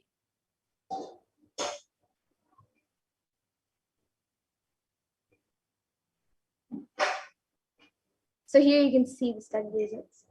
And another study conducted by Dr. Masaru Emoto establishes that human intentions, words, or thoughts can change the molecular structural formation in water.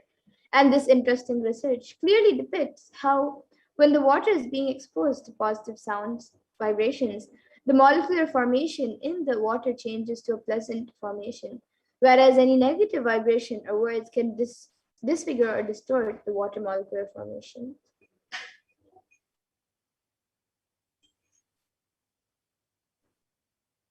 And here you can see the pictorial depictions of how the water molecular formations respond to different words that are being uttered. So you can see compassion, thank you, wisdom, and how beautiful the water molecular formation is. And compare that to negative sounds or vibrations like heavy metal music or words like I will kill you when you're cool, where the water becomes disintegrated, disformed, and disfigured. And you can imagine what happens inside of your body, which is composed of up to water when you chant the Ajaba Ajaba, the chanting of the powerful sacred mantra.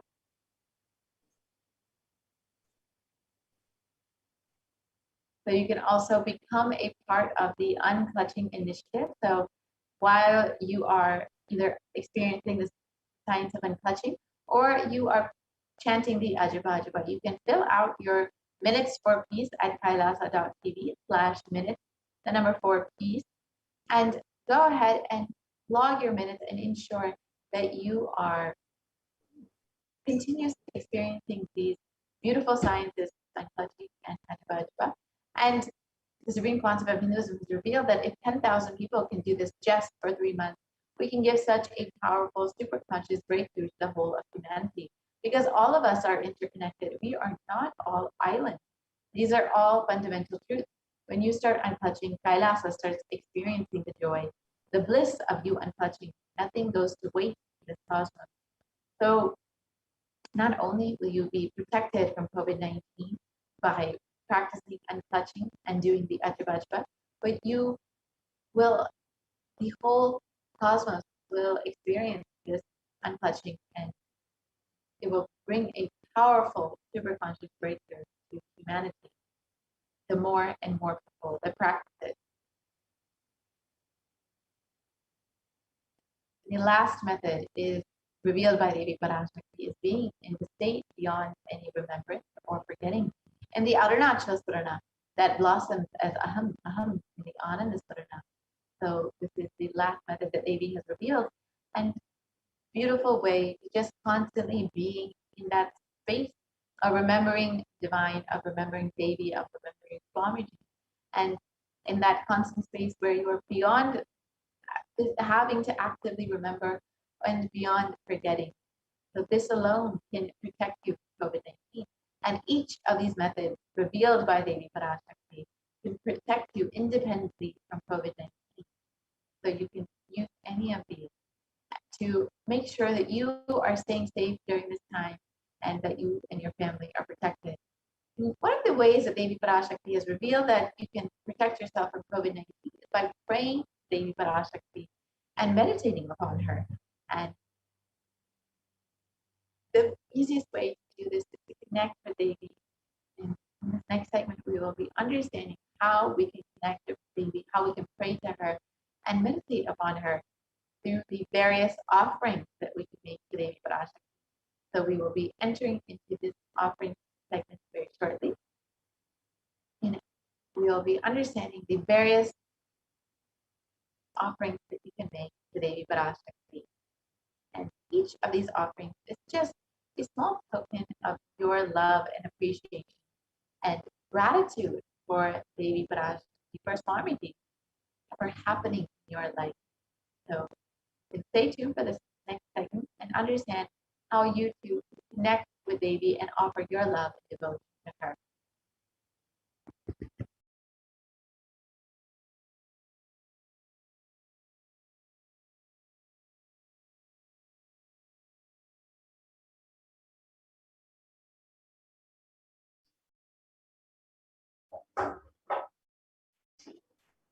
Nithyananda.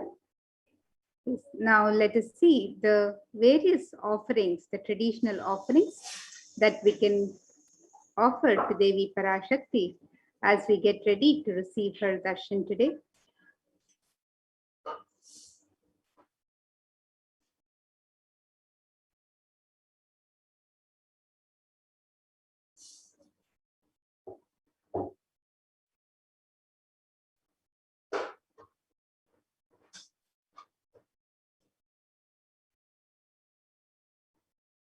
And the tradition of offering to the divine in the Vedic tradition is a gift of pure love, devotion, and oneness to the divine.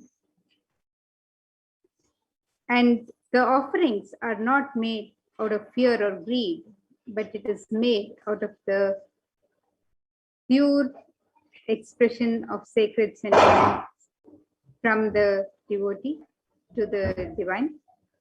And when an avatar lands, the offerings are purely a part of the grand Leela played out for the purpose of enlightenment.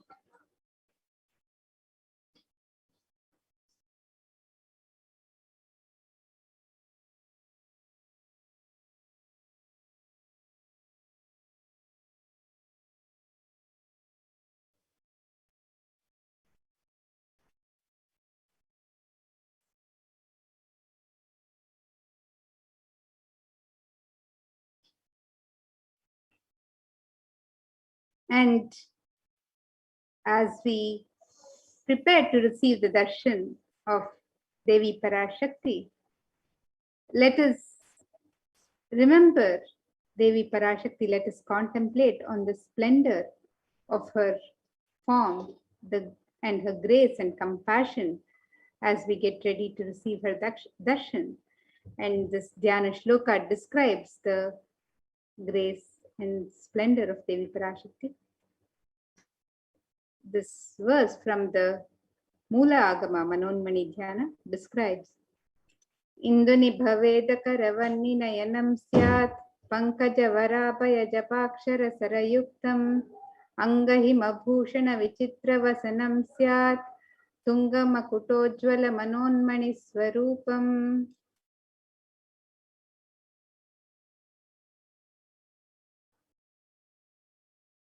And the Dhyana Shloka for this verse, it says, the moon-like face holding the Veda books on hand, fire in eyes, with lotus flower gracing and blessing hands, and one hand with Japamala, beautifully decorated with jeweled ornaments and wonderful clothes and shining crown. Her name is Manonmani. And another Dhyana Shloka on Devi Parashakti describes Dhyayet Devim Trinetram Shashinibhavadhanam Vedahastam Dadanam Savye Padmam Varadam Apare Chabnyam Chakshamalam Divyairabharanair Vibhushitatanum Brahmadibhi Pujitam Devi Meva Manonmanim Pratidinam Kamarthadatrim Shubham.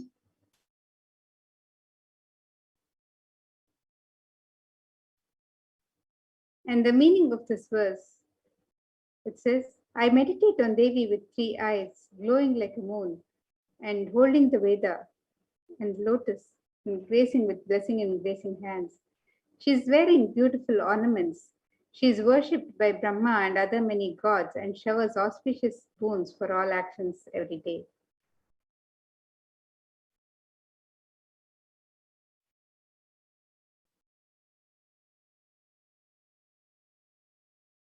And in the Hindu tradition, the element of gold is used in abundance in all the traditional rituals and worship of the divine, in the offerings to the divine, for it has a great significance as a most sacred and divine element.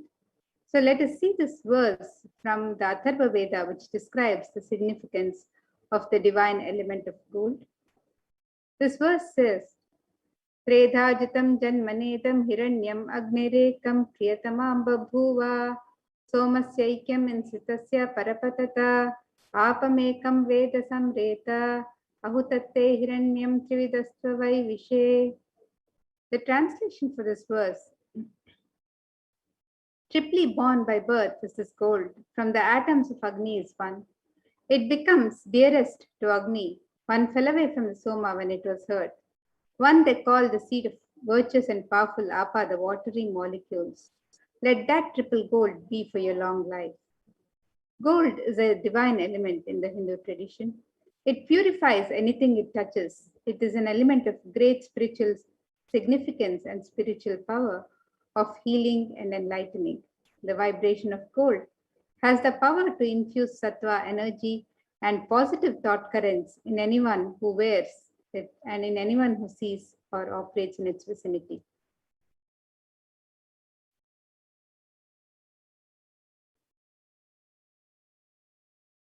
The gold is present in all the Hindu scriptures, the Agamas, the Vedas, the Shrutis, Smritis, Itihasas, Puranas, In all the Hindu scriptures, it is abundantly displayed that gold is the most auspicious and purest metal which purifies our being. In the Hindu civilization, everything was built in gold, exchanged in gold. Ritual feasts were offered in gold bricks. When one was to be saved from life threatening illnesses, gold was offered as ritual fee. Gold was in abundance and used for weighing equivalent amounts of commodities, including cows. Kingdoms were built with huge doors of gold. The streets would have huge columns and huge archways made of gold. Horses and cows were dressed in gold.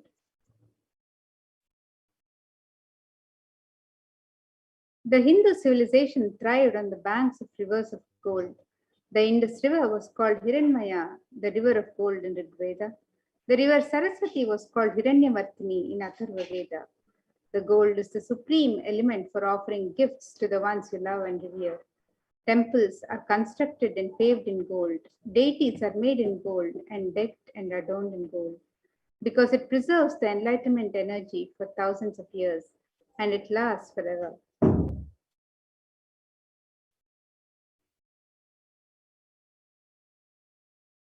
So today, you can make all of these traditional offerings to Devi Parashakti as you get ready to receive her darshan, and you can make these offerings as your expression of the sacred sentiments, your personal gift to Devi as you get ready to receive her. And just as in every temple in the Vedic tradition, we have the Hundi in every temple where devotees can offer any token of gratitude that they wish to offer. We also have the e-Hundi offerings where you can offer any token, any kanika that you would like to offer in multiple currencies and in any amount that you wish to. And Devi Parashakti is known as the one who is fond of true devotion. And this verse describes Devi's love for true devotion.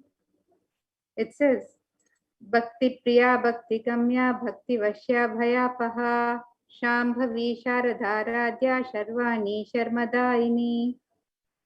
The translation for this verse says, Devi is fond of true devotion and is realized through true devotion. She can be won over through true devotion. She removes all fear. If there is any fear in the minds of devotees, Devi is sure to remove that fear. It is stated that Devi likes to be worshipped in autumn. Here, it is meant the autumn of our lives when our thoughts turn more and more inwards. The role of the divine is known and understood clearly. The need for Devi worship then becomes stronger. Shambhavi is the consort of Shambhu, who is Lord Shiva. Sharada Radhya is the one who is worshipped by Devi Sharada herself, Devi Saraswati. Sharvani is the wife of Lord Shiva.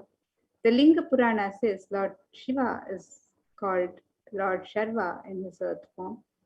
Sharmadaini is the Devi who bestows happiness on devotees.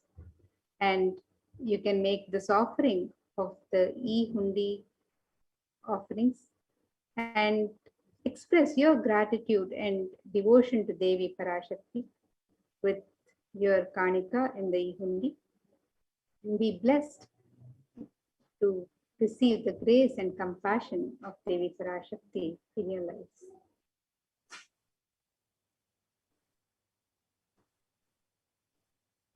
Next offering is the Sankalpa Chanting, the offering of your conscious resolution.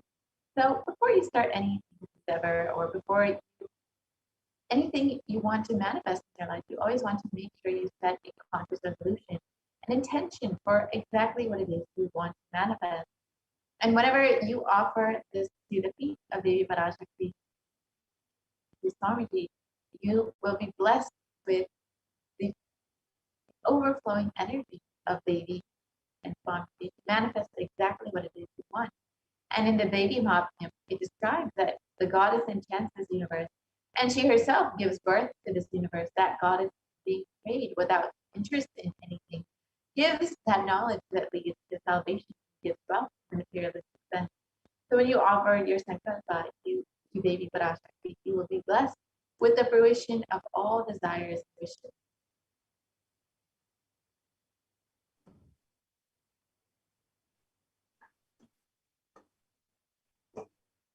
The next offering to Devi Parashakti is the offering of the Sahasranama Swarnakasi.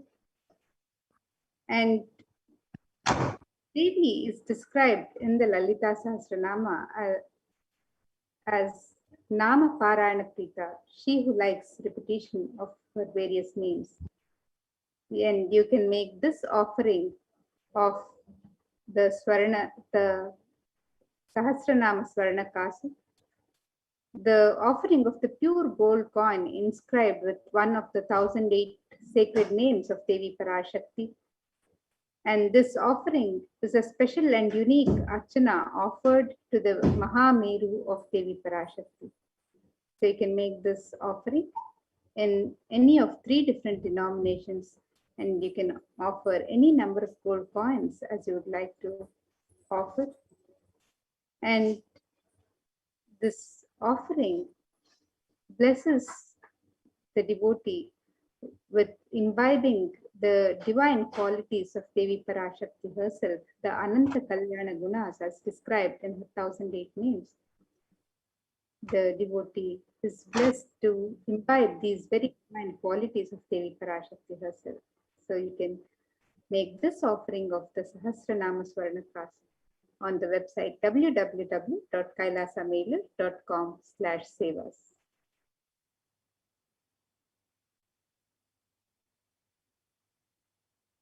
And next offering is the Mukta Anguti, the finger ring with pearls.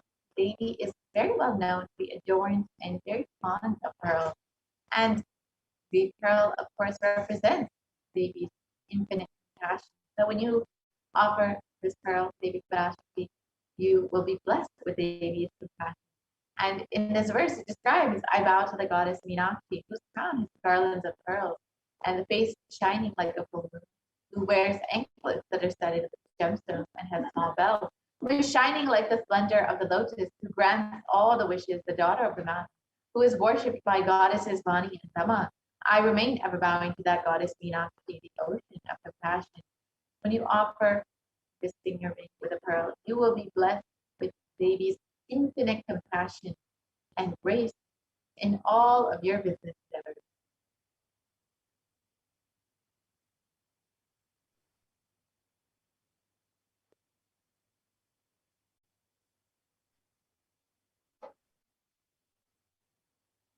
And the next offering to Devi Parashakti is the offering of the Swarna Padma Pushpa, the gold lotus flower. And in the Kamika Agama, this verse describes the significance of the gold lotus flower. This verse says, Ashtavidyeshvaropeta Kumbhavarana Samyutam Sarve Sasutra Vastradhya Hema Pankajabhushitaha Sapidhanas Satcha Kurachascha Pakva Bilva Palaprabha Snapanadhyaya Samsiddha Pramanena Samanvitaha. And the translation for this verse, it says all the kalashas should be wound around with suitable thread and covered with new cloth. They should be adorned with the lotus flower made of gold.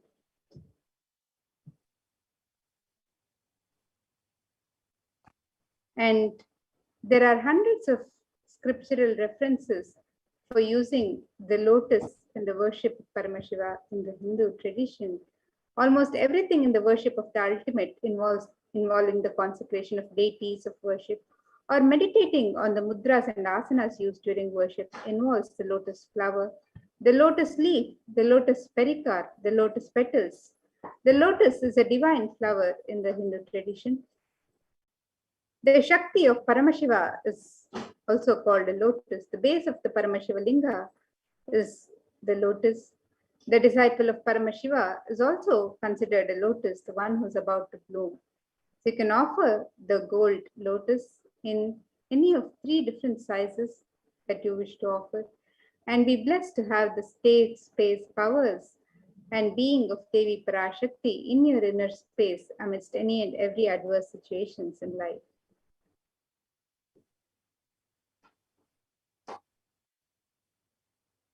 The next offering is the Swarnamati, the gold covering.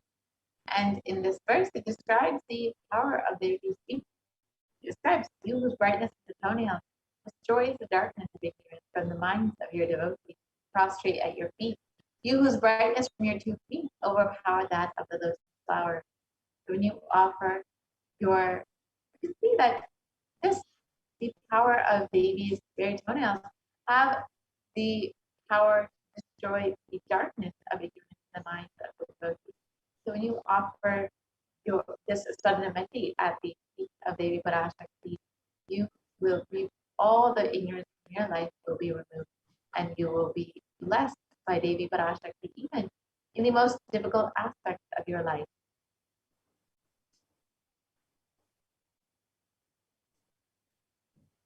The next offering to Devi Parashakti is the Swarna Mangtika, the gold hairline jewelry. Devi is described as Sudha Sharabi Varshini, she who makes the nectar flow in all our nerves from the Sahasrara, she who gives a very pleasant experience of the ultimate. And the Mangtika, the hairline jewelry, represents the overflowing nectar from the Sahasrara, which is fully opened with the sacred sentiment of gratitude. We can make the offering of the Swarna Mangtika to Devi Parashakti and receive the blessings of achieving the blissful state of overflowing gratitude and the space of complete completion. And you can make this traditional offering on the website www.kailasamela.com/sevas.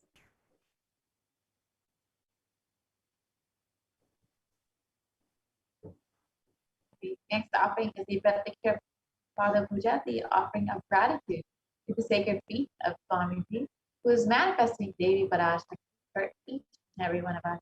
And in the Saundarya Lahari, it describes that the nails of Devi have been sharpened by constantly being touched by the crowns of the celestial beings who always prostrate before Devi, and Tamogana is darkness.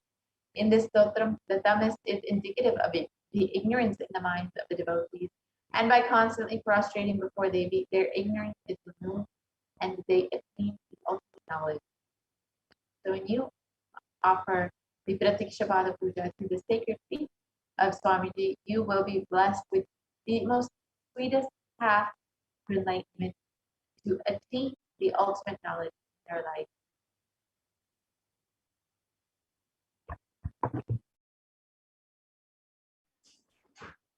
And the next offering to Devi Parashakti is the offering of the Vastra Seva.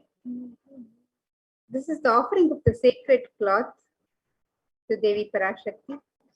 And it's the traditional offering that bestows the devotee with the divine protection during all times of their life. So you can offer the Vastra Seva, the offering of the sacred cloth, and be blessed with all the auspiciousness and blessings of Devi Parashakti and the Nijavatara, the Supreme Pontiff of Hinduism, Jagadguru Mahasannidhanam, His Divine Holiness Bhagavan Sri Nithyananda Paramashivam.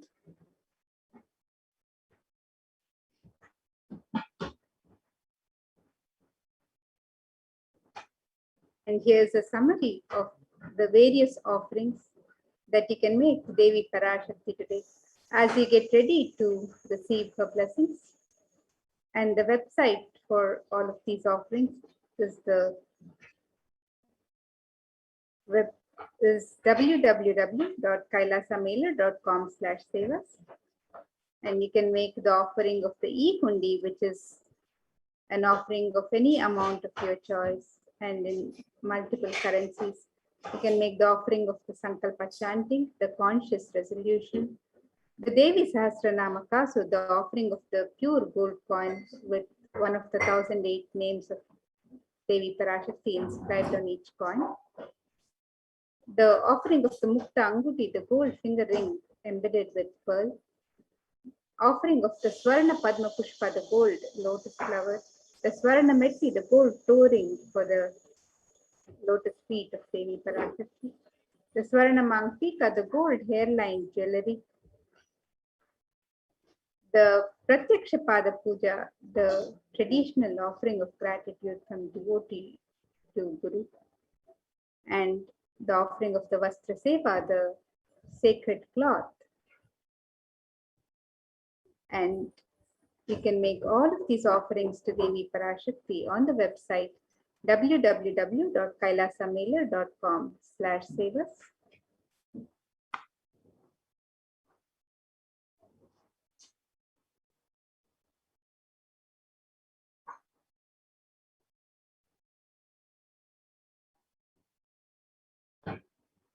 So here you see the website www.kailasamailer.com/sevas, and you can scroll down and make your offerings to Devi Parashakti as you get ready to receive her darshan today. On the link on step 2, you can make the traditional offerings of the Alankara Seva or any offerings of Seva, and you can click on the link for e-Hundi to make your e-Hundi offerings. If you would like to make an intention to make an offering and receive Devi Parashakti's blessings to manifest your intention into reality, you can also fill the form on step 1. And if you've made your offerings and you wish to make the sankalpa with your name and the names of your family members, you can fill out the details of the sankalpa on the link on step 3. You can make the e-Hundi offerings in multiple currencies: US dollar, Australian dollar, New Zealand dollar, Canadian dollar, euros, Indian rupees, Singaporean dollars, Malaysian ringgits, the Great Britain pound, and the Chinese yuan. And you can make the offering in any amount of your choice.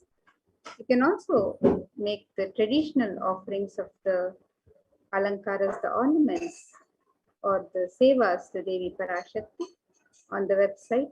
You can make the offering of the Devi Sahasranama Kasu, the Mukta Anguti, the gold finger ring with a pearl, the Swarna Padma Pushpa, the gold lotus flower, the Swarna Metti, the gold toe ring, the Swarna Mangtika, the gold hairline jewelry, the Pratyaksha Pada Puja, the Vastra Seva, and all of these traditional offerings you can offer to Devi Parashakti on the website www.kailasamailer.com/sevas.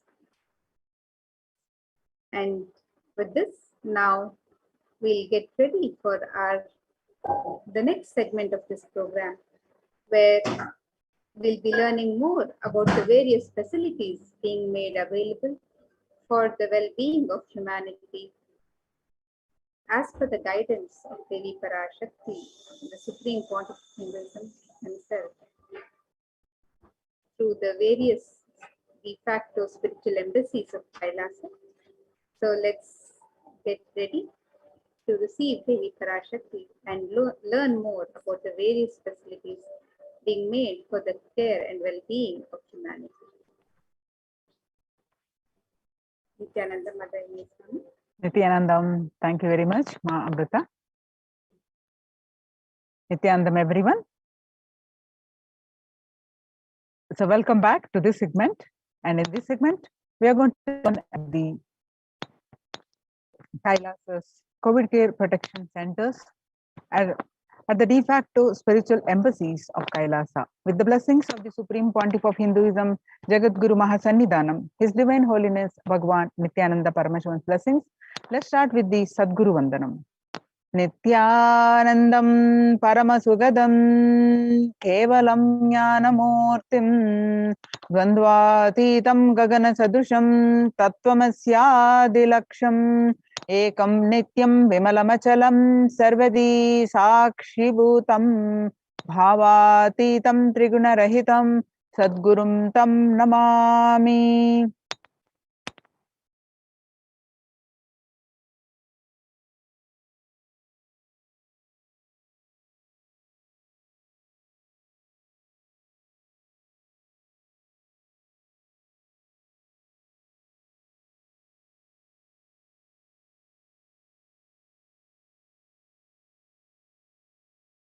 So what we learn from this segment today?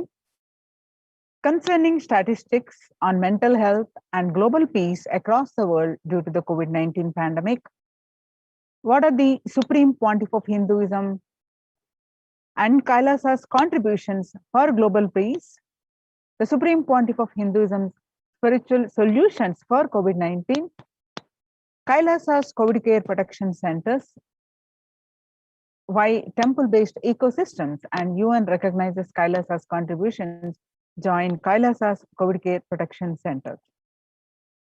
Today, people around the world are trying to grapple with the grim reality that the pandemic is far from over.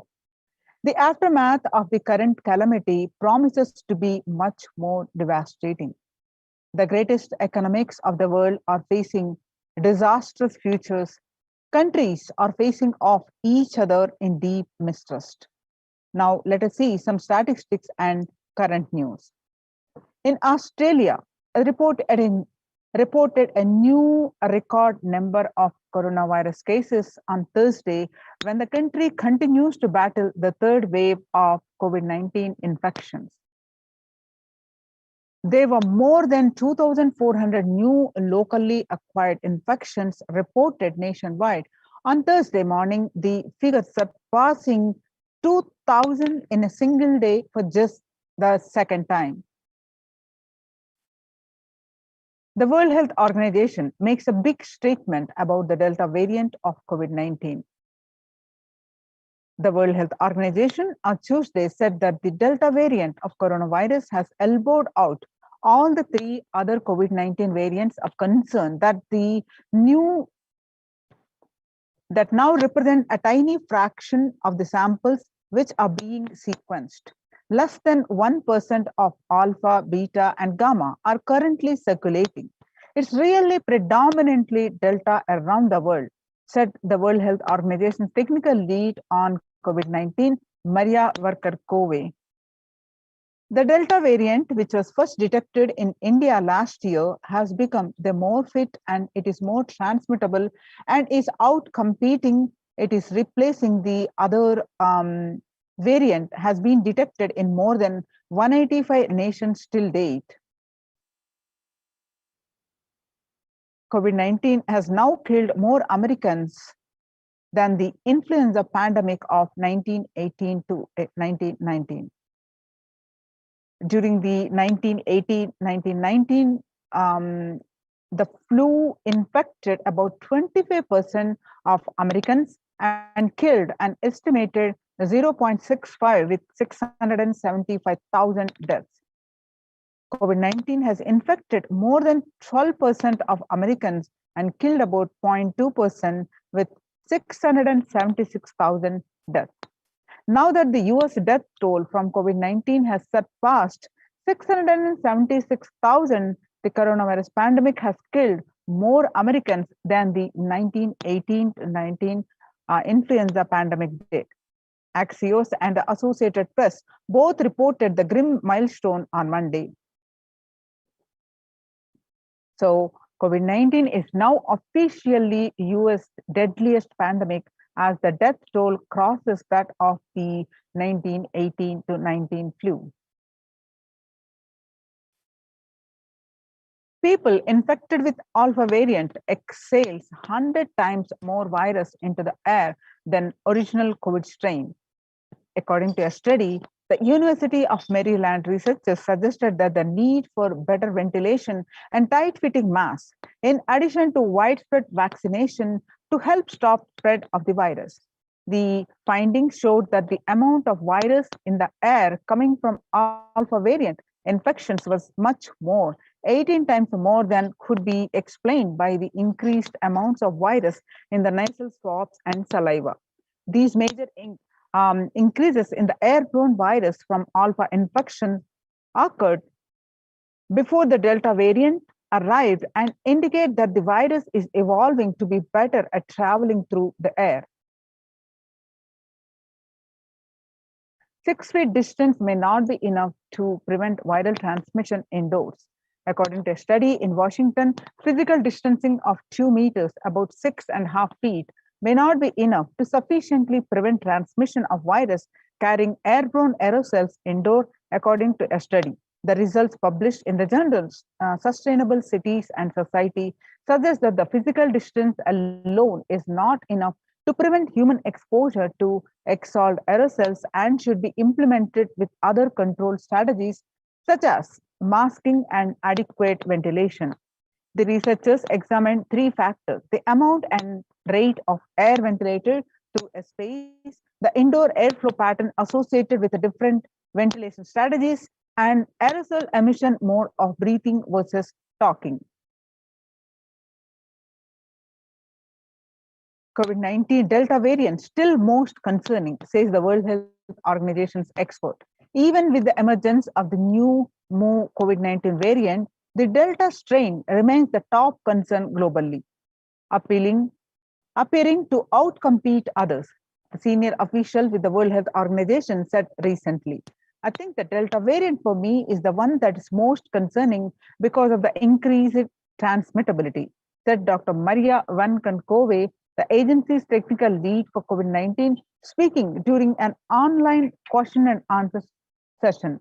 Is doubly transmittable compared to the ancestral strain, which means that it can spread to more people. COVID-19 pandemic is nowhere under control in the US, says the chief medical advisor, Anthony Fauci. He said, right now we are still in pandemic mode because we have 150,000 new infections a day. That's not even modestly in good control. In an interview with Axios, the US has reported 40 million cases of COVID-19 since the outbreak of the virus, with over 4 million infections adding up in the past few weeks. The increase in COVID cases comes as the US administration earlier this month announced that it is planning to provide booster shots of the vaccine as the Delta variant has become dominant in the nation and is wreaking havoc.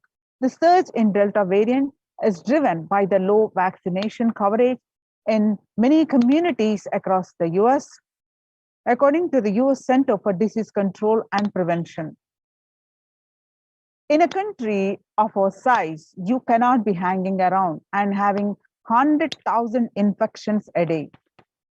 You have got to get well before 10,000 before you start feeling comfortable, Mr. Fauci added. COVID-19 made the world less peaceful. You can see from the graph from the since the beginning of the pandemic in April 2020, the violent incidences have raised to a peak.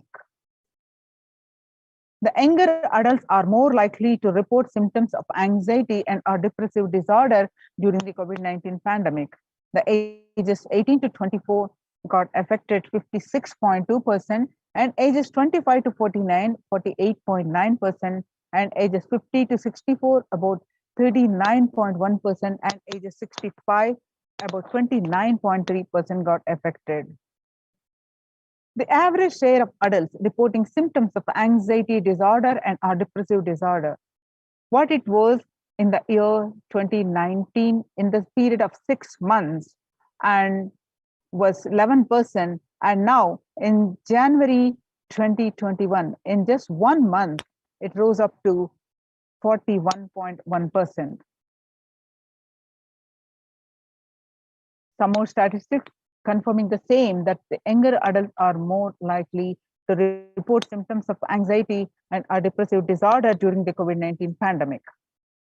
Stress in America, a national mental health crisis. COVID-19 is a significant stressor for most Americans.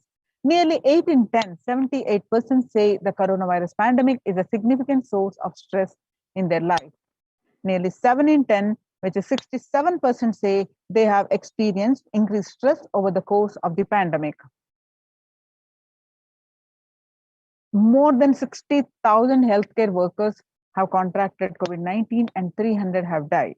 Of the health workers who treated patients during the China's COVID-19 outbreak, 50% showed signs of depression and 45% showed signs of anxiety, according to preliminary research. The self-reported mental health among pregnant women and new mothers.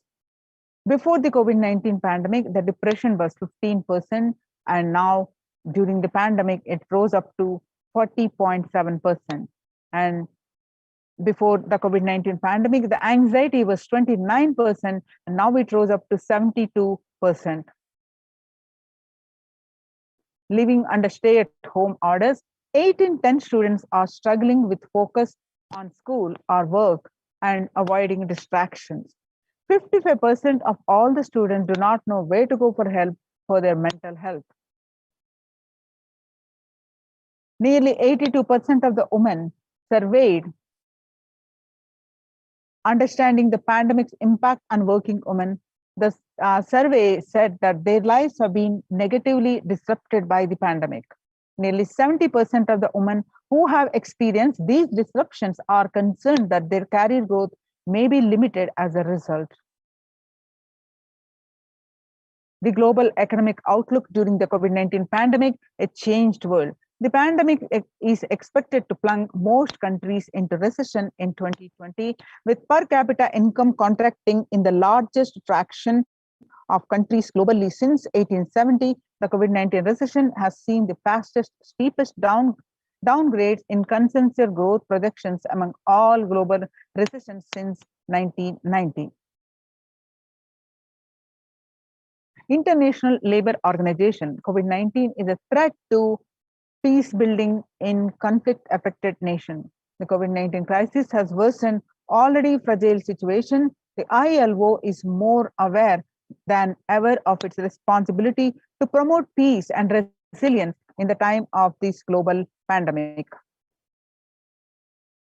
In Mumbai, the mayor says that the third wave is already upon Mumbai, pointing to a sudden spike in cases, and the third wave of COVID-19 is not coming, it's already here, said the Kishori Padnekar, adding that an announcement regarding the matter had already been made in Nagpur. Speaking of the coming festive season in Maharashtra, the mayor urged people to remain in their homes. The mandals have been asked to allow only 10 people and have them work in shifts. A little over 25% of healthcare workers were infected with coronavirus despite getting fully vaccinated. A recent study has revealed, giving an insight on the breakthrough infections due to the Delta variant. The study, jointly conducted by the Institute of Genomics and Integrative Biology, the maximum hospitals in Delhi NCR found that the vaccination breakthroughs were far more common during the Delta outbreak in Delhi than previously reported. The new coronavirus strain known as Mo, which is first identified in Colombia in January, has been designated a variant of interest by the World Health Organization. Now, how do we cope up with the current COVID-19 pandemic? It is important to address the COVID-19 pandemic, which is seeing another wave, destroying many more lives. The Supreme Pontiff of Hinduism says, the pandemic fatigue setting in as a result of continuous lockdown is resulting in delusional ignorance. Holding on to the delusion and supporting this pace of delusional decisions leads to delusional arrogance. The continuous lockdown leads to delusional thoughts like, so what, if I die, it's okay. I cannot live forever in this lockdown. Going out and then exposing oneself and putting the risk on yourself and others with the irresponsibility and insensitivity is the delusional arrogance. The global COVID pandemic has left the whole world desperately looking for answers. Life as it had been experienced even back in February 2020 is no longer recognizable. Drastic change is the order of the day, with people having to redefine the world with new paradigms of economy, society, faith, religion, and health. Blessed are those who have had the greatest fortune to be with the incarnation of Paramashiva, the Supreme Pontiff of Hinduism, in their lives to carry them through this crisis. Join the Kailasa's COVID Care Protection Center. Register now through the link below, https://kailasa.org/Kailasa care.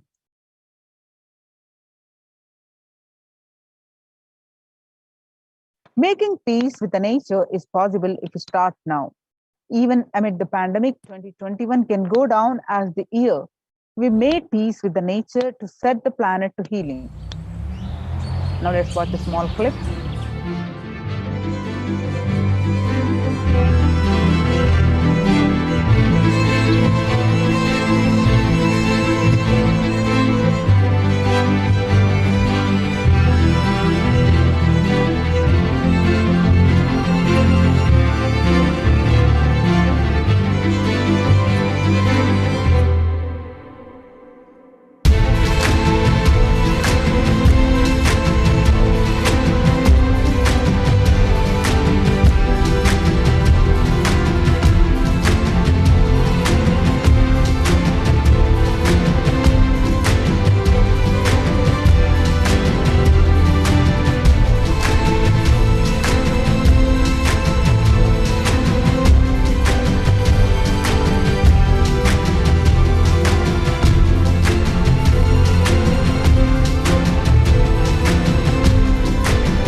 The World Health Organization Health and Peace Initiative.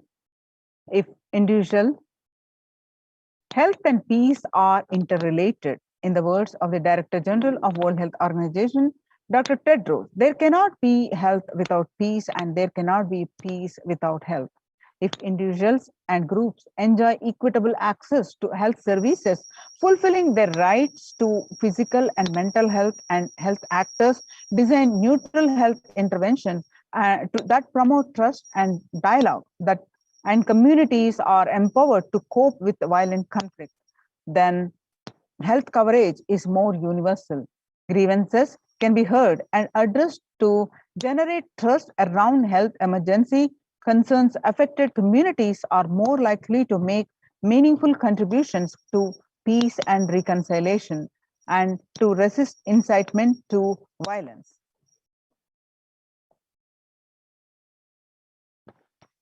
Amid COVID, we need enhanced international coordination to build peace.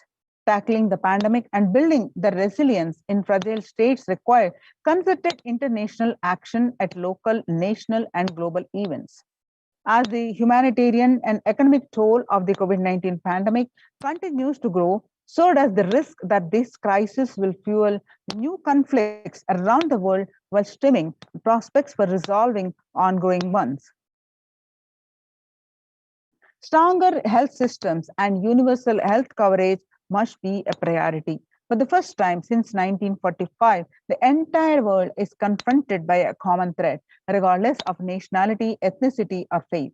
A new social contract between people, governments, and private sector, civil society, and more can tackle the roots of inequality with fair taxation on income and wealth, universal benefits, and opportunities for all. Contributions of the Supreme Pontiff of Hinduism and the Kailasa's contribution for the global health and to combat the COVID pandemic. The Vedic tradition beautifully says that Yasya sarvani bhutani atmani ivana pashyati sarva bhuteshu chatmanam tadona vigagupshate. Isha Upanishad verse 6, that the global peace is the byproduct of individual bliss. Whenever an individual goes through a spiritual bliss, he manifests a beautiful, peaceful life for him and everyone around him. If he is powerful enough, he moves the whole city and manifests peace. He is more powerful, he moves the whole village and whole country, if he is powerful enough, like incarnations. Whatever level he may be, global peace is the byproduct of individual bliss. So now let's understand from the Supreme Pontiff of Hinduism that how to achieve individual bliss by practicing the completion and working intensely with our completion. We can achieve the individual bliss, and that leads to the global peace. Let's listen from the Supreme Pontiff of Hinduism.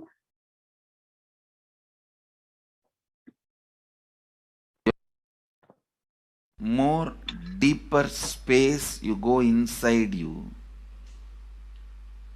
more expanded you become, more one with everything, more oneness you experience. Because the more deeper you go, the more you experience the unified field of consciousness. Various words are used.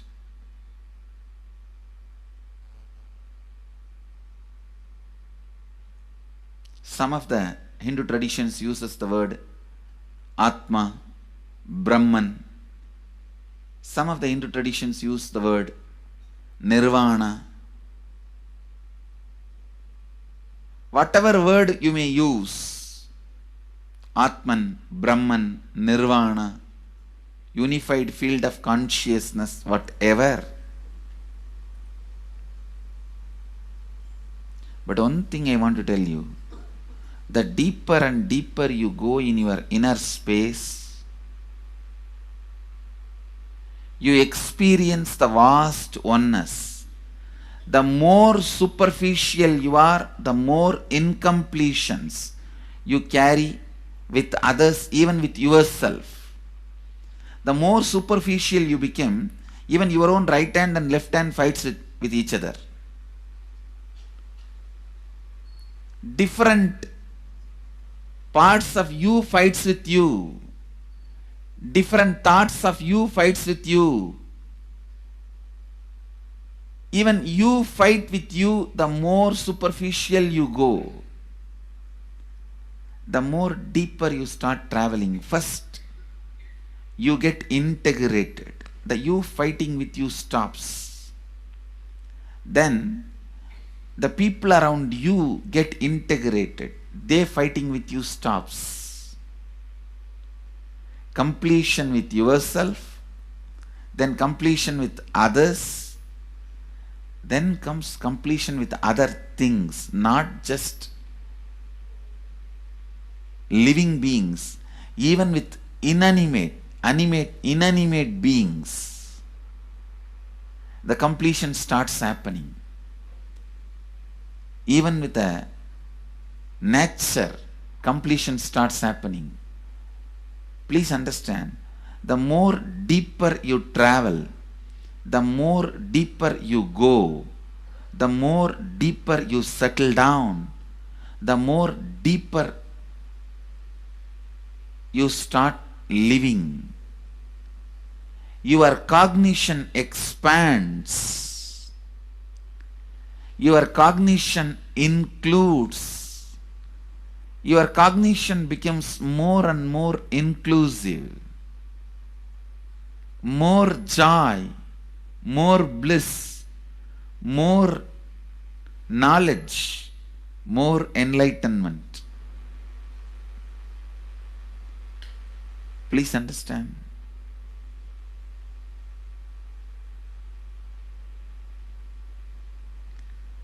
The more and more completion happens in you, you will see everyone around you feels complete with you. That is why I am saying, whether they have body or they are disembodied, in the deepest corners of your being, deepermost layers of your being, deepest parts of your being, you experience such powerful awareness, such joy.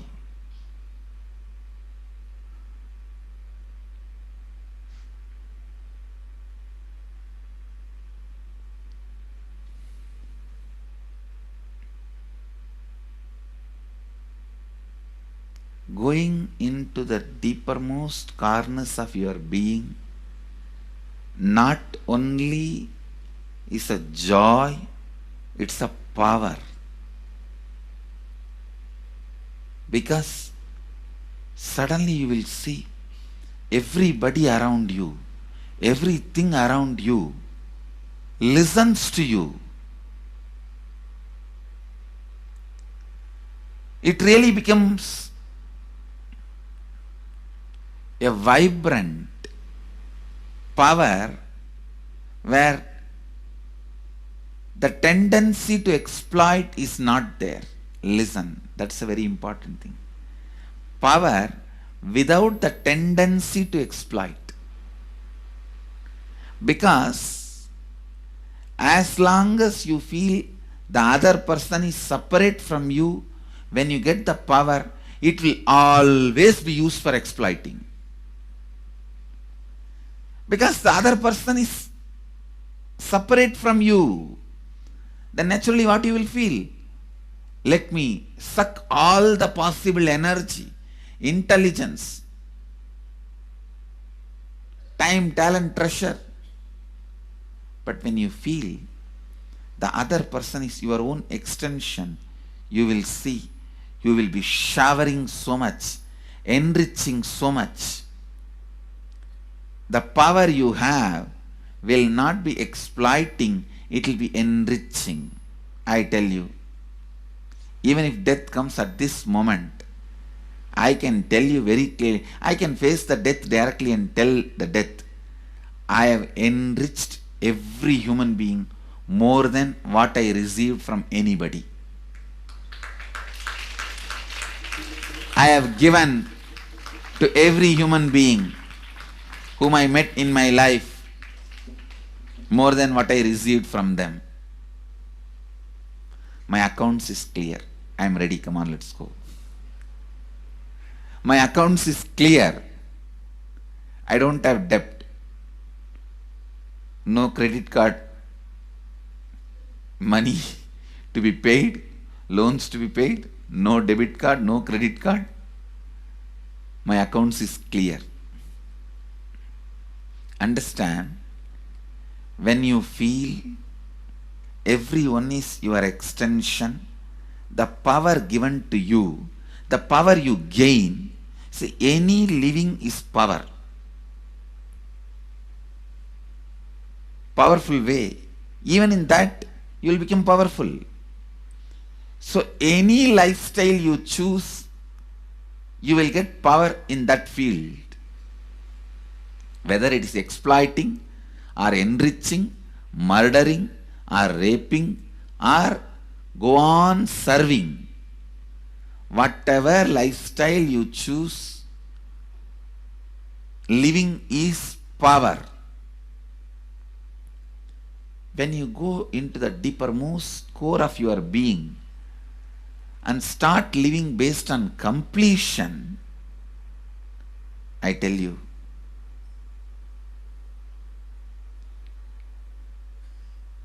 the first power you will experience is everything around you listens to you. That power will simply make you enrich everyone. The best power you can have through living is power of enriching. Whatever you do, as I said, whether you live the life of enriching or exploiting, you will become powerful. I tell you, the power of exploiting brings more and more conflict within and without. And those conflicts naturally bring suffering. And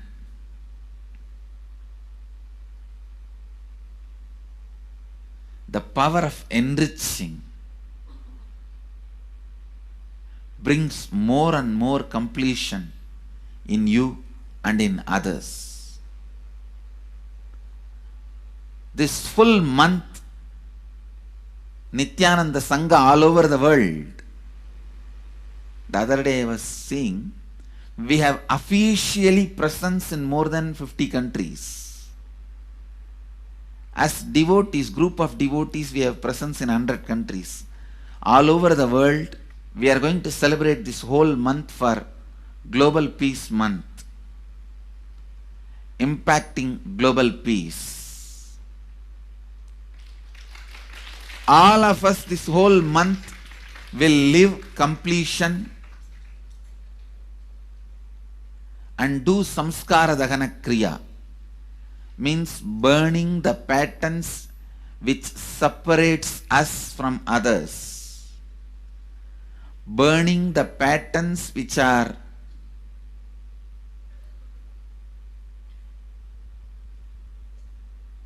constantly keeping us in a superficial level. All over the world, we will be doing samskara dahana kriya, burning our patterns and leading us to more and more completion. And we also have special 3 Nitya Dhyana Yoga program teaching people signs of completion and facilitating samskara dahana kriya. This month, 20th, 21st and 22nd,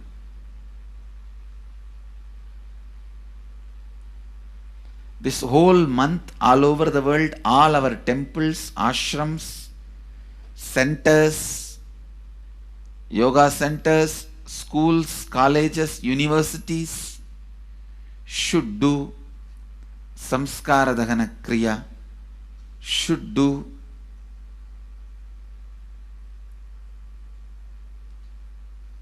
the practice of burning all the incompletions and patterns which leads to conflicts, bringing more and more peace inside us and outside us, spreading peace. This whole month, let's impact global peace. Let us really contribute to the global peace, not just talking about it. Let's do it. Let's do it. Not just talking about it. Let's do it.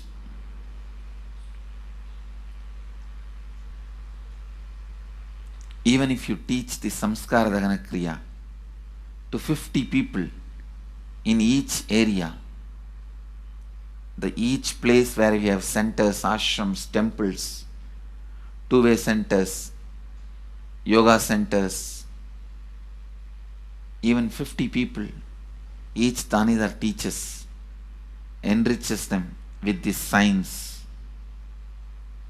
The amount of suffering and negative waves, negative vibes reduction can contribute so much to the world. Please understand, one positive person can burn millions people negativity.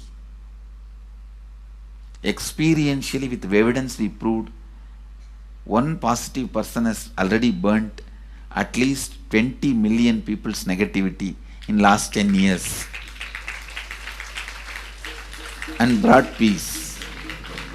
So each one of you, if you stand up as one positive being, one authentic, responsible, enriching being,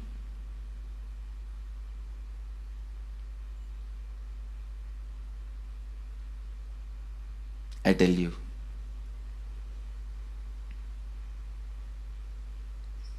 we can do so much to the world. It will be a better place than the time we entered. When we leave, it should be a better place. That's all. When we leave the earth, it should be a better place. So understand, inner peace is your birthright. Go to the depths of your being. Bring more and more completion into you. Completion with others. and start living Advaita. Today in the Inner Awakening session, it's all about completion with others. So last 6 days, literally, you worked so much, one by one by one by one by one, layer by layer by layer by layer. The completion with yourself. Now comes completion with others. Today, we are starting the science of completion with others.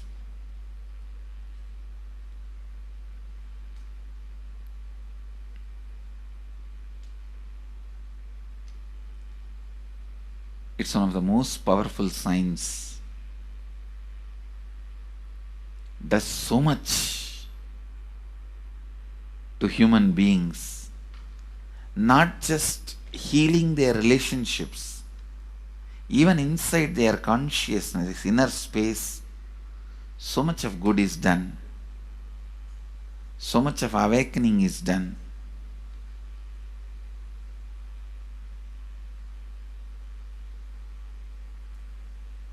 See, when you have completed with others, the kind of strength you feel is the power of Advaita, strength of Advaita.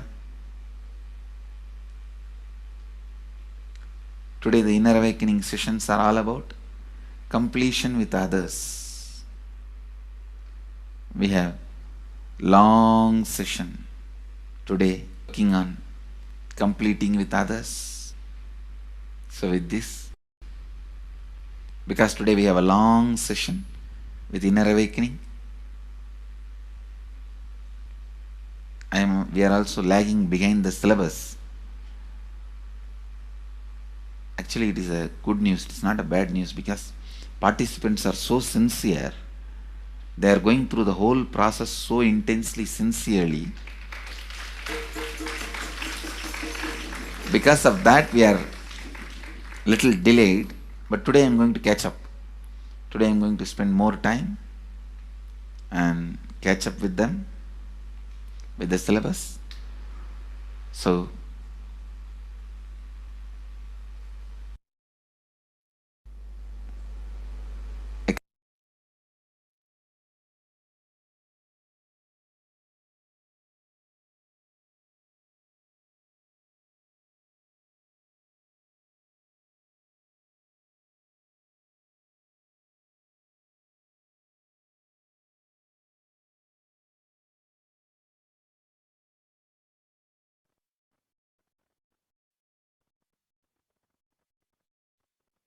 Now, let's understand the Kailasa's mission of global peace and superconsciousness breakthrough.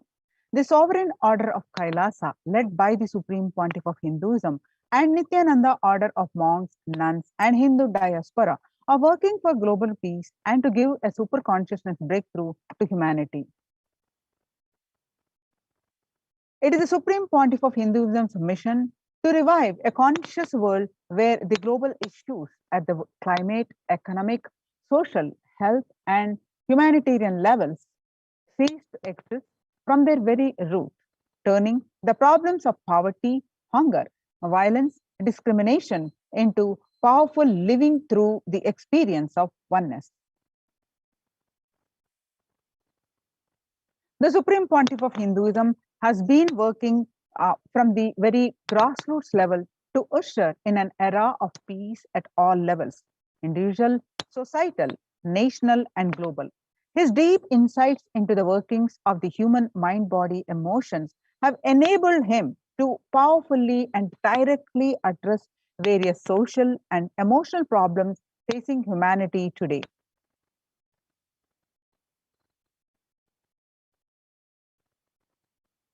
Some of the ways the Supreme Pontiff of Hinduism provides spiritual solution to combat pandemic and other issues are through the Paramashivoham program, bringing super consciousness breakthrough to the whole humanity by starting the Akhanda Nirvikalpa Samadhi Jnana Yajna and contributing almost 3 million minutes now, and Paramashiva Sankalpa chanting, the sacred Sanskrit mantra chanting to heal 24/7 via Zoom session. The spiritual healing to one and all 24/7, helping humanity to cope up with insecurity, fear, disease by empowering individuals to heal themselves, learn to cope up emotions like depression and tough situations in relationships, providing alternative solutions to worldly problems through power manifestation. Initiating thousands every day into the power manifesting superhuman capabilities in the Kailasa courtyard session, providing healthy solutions like a technique to clear the stomach from the Ayurveda solutions, which ultimately brings clarity out to the spiritual truths and give a conscious breakthrough. In the long term, establishing self-sufficient communities.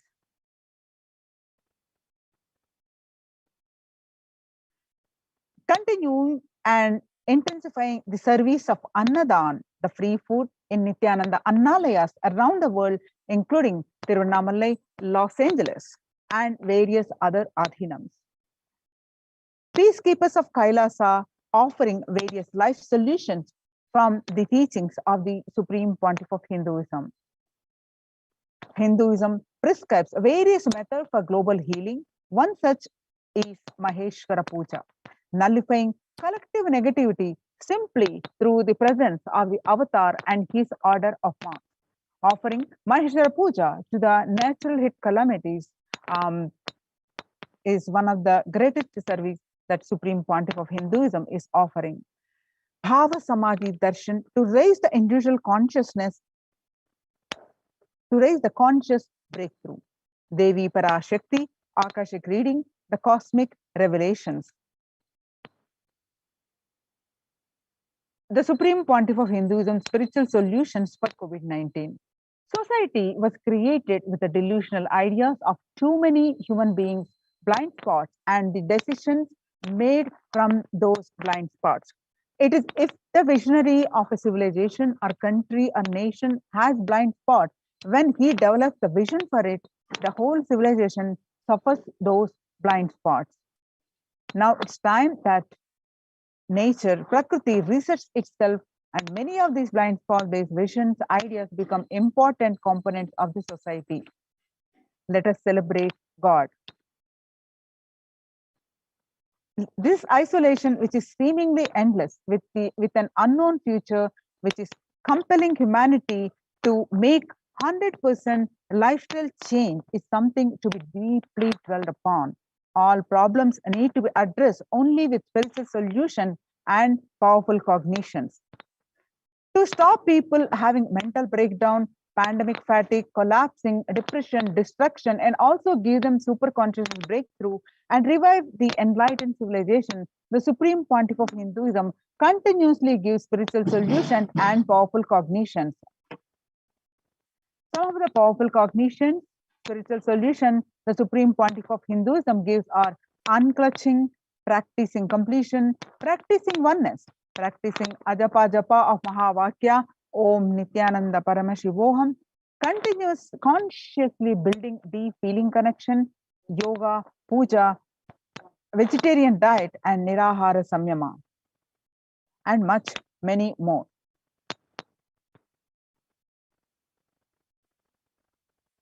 The life solutions based on the ancient Hindu tradition, the meditation and yoga techniques from the scriptures, the cognitions rooted in the highest truth, the lifestyle based on living and radiating the higher values of life, and powerful way of living and realizing one's ultimate potential form the foundation of the Supreme Pontiff of Hinduism's teachings, which by their inherent nature provide the foundation for peace on planet Earth.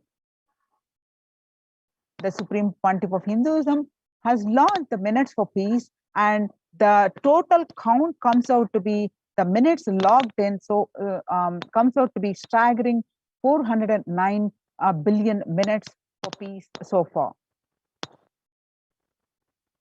Supreme Pontiff of Hinduism has also launched the Kumbh Mela in USA, Los Angeles since 2007, and Supreme Pontiff of Hinduism has organized a month-long peace walk in 2009, covering 1,000 kilometers and 1,000 villages to bring together harmony from all walks of life to promote healing connection and oneness among people. And sannyas, initiation into sannyas for thousands of devotees. Sannyas is our social responsibility. Let us save Hinduism and humanity. Supreme Pontiff of Hinduism has also revived the ancient practice of embarking on pilgrimages to set the original context of spiritual conscious breakthrough.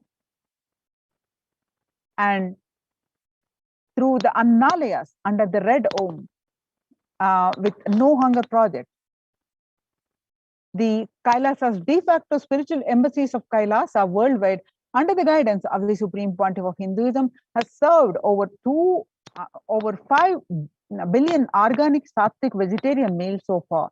Giving free food to all the citizens is the economic policy of Kailasa, deriving the reference from the Vedas and Agamas. And one of the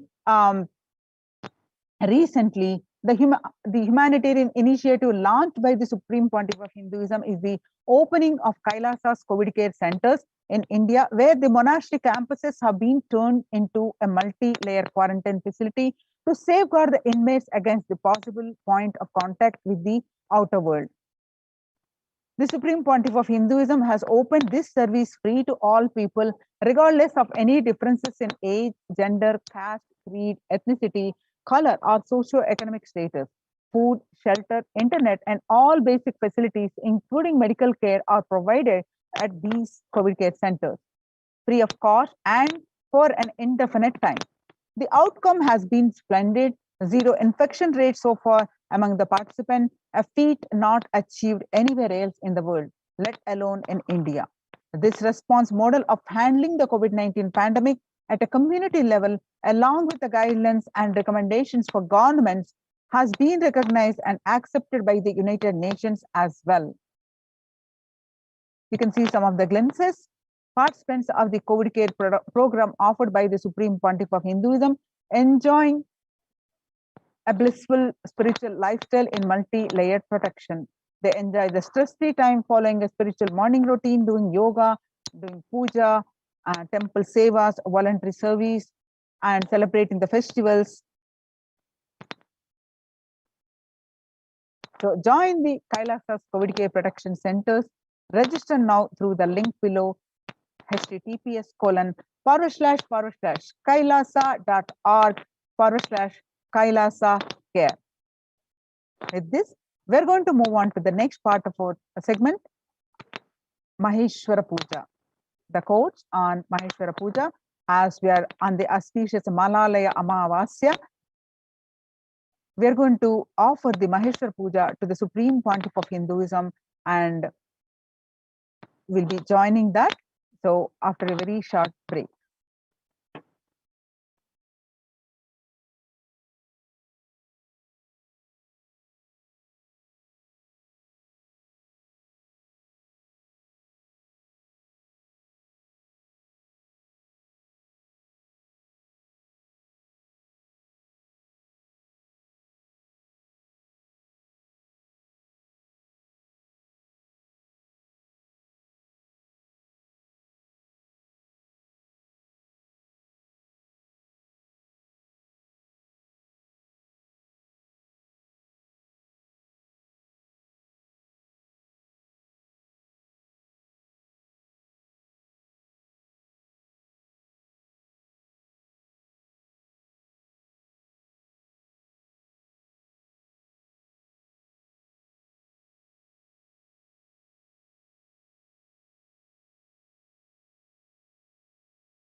Welcome back to our next segment. We are going to learn about the Maheshwara Puja. On this auspicious Mahalaya Amavasya, let's pay our deepest respects to the Supreme Pontiff of Hinduism and start with the Sadguru Vandanam. Nithyanandam Paramasugadam Kevalam Jnanamurtim Dvandvatitam Gagana Sadusham Tattvamasya Ekam Nityam Vimalamachalam Sarvadi Sakshibhutam Bhavatitam Triguna Sadgurum Tam Namami. As per Hindu scriptures,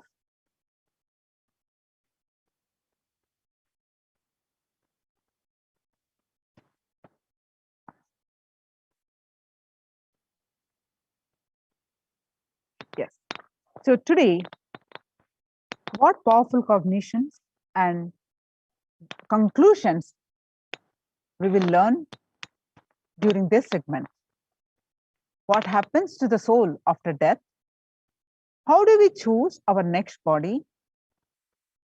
What happens to the soul in case of natural death versus accident versus suicide? If someone commits suicide, does it affect the next generation? How does Maheshwara Puja help in the journey of a departed soul? So what is Maheshwara Puja? In the Vedic science of enlightenment, every being is required to complete with parents, ancestors, the Ishta Devata, the favorite deity, nature, and Guru, to awaken the feminine consciousness and to achieve enlightenment.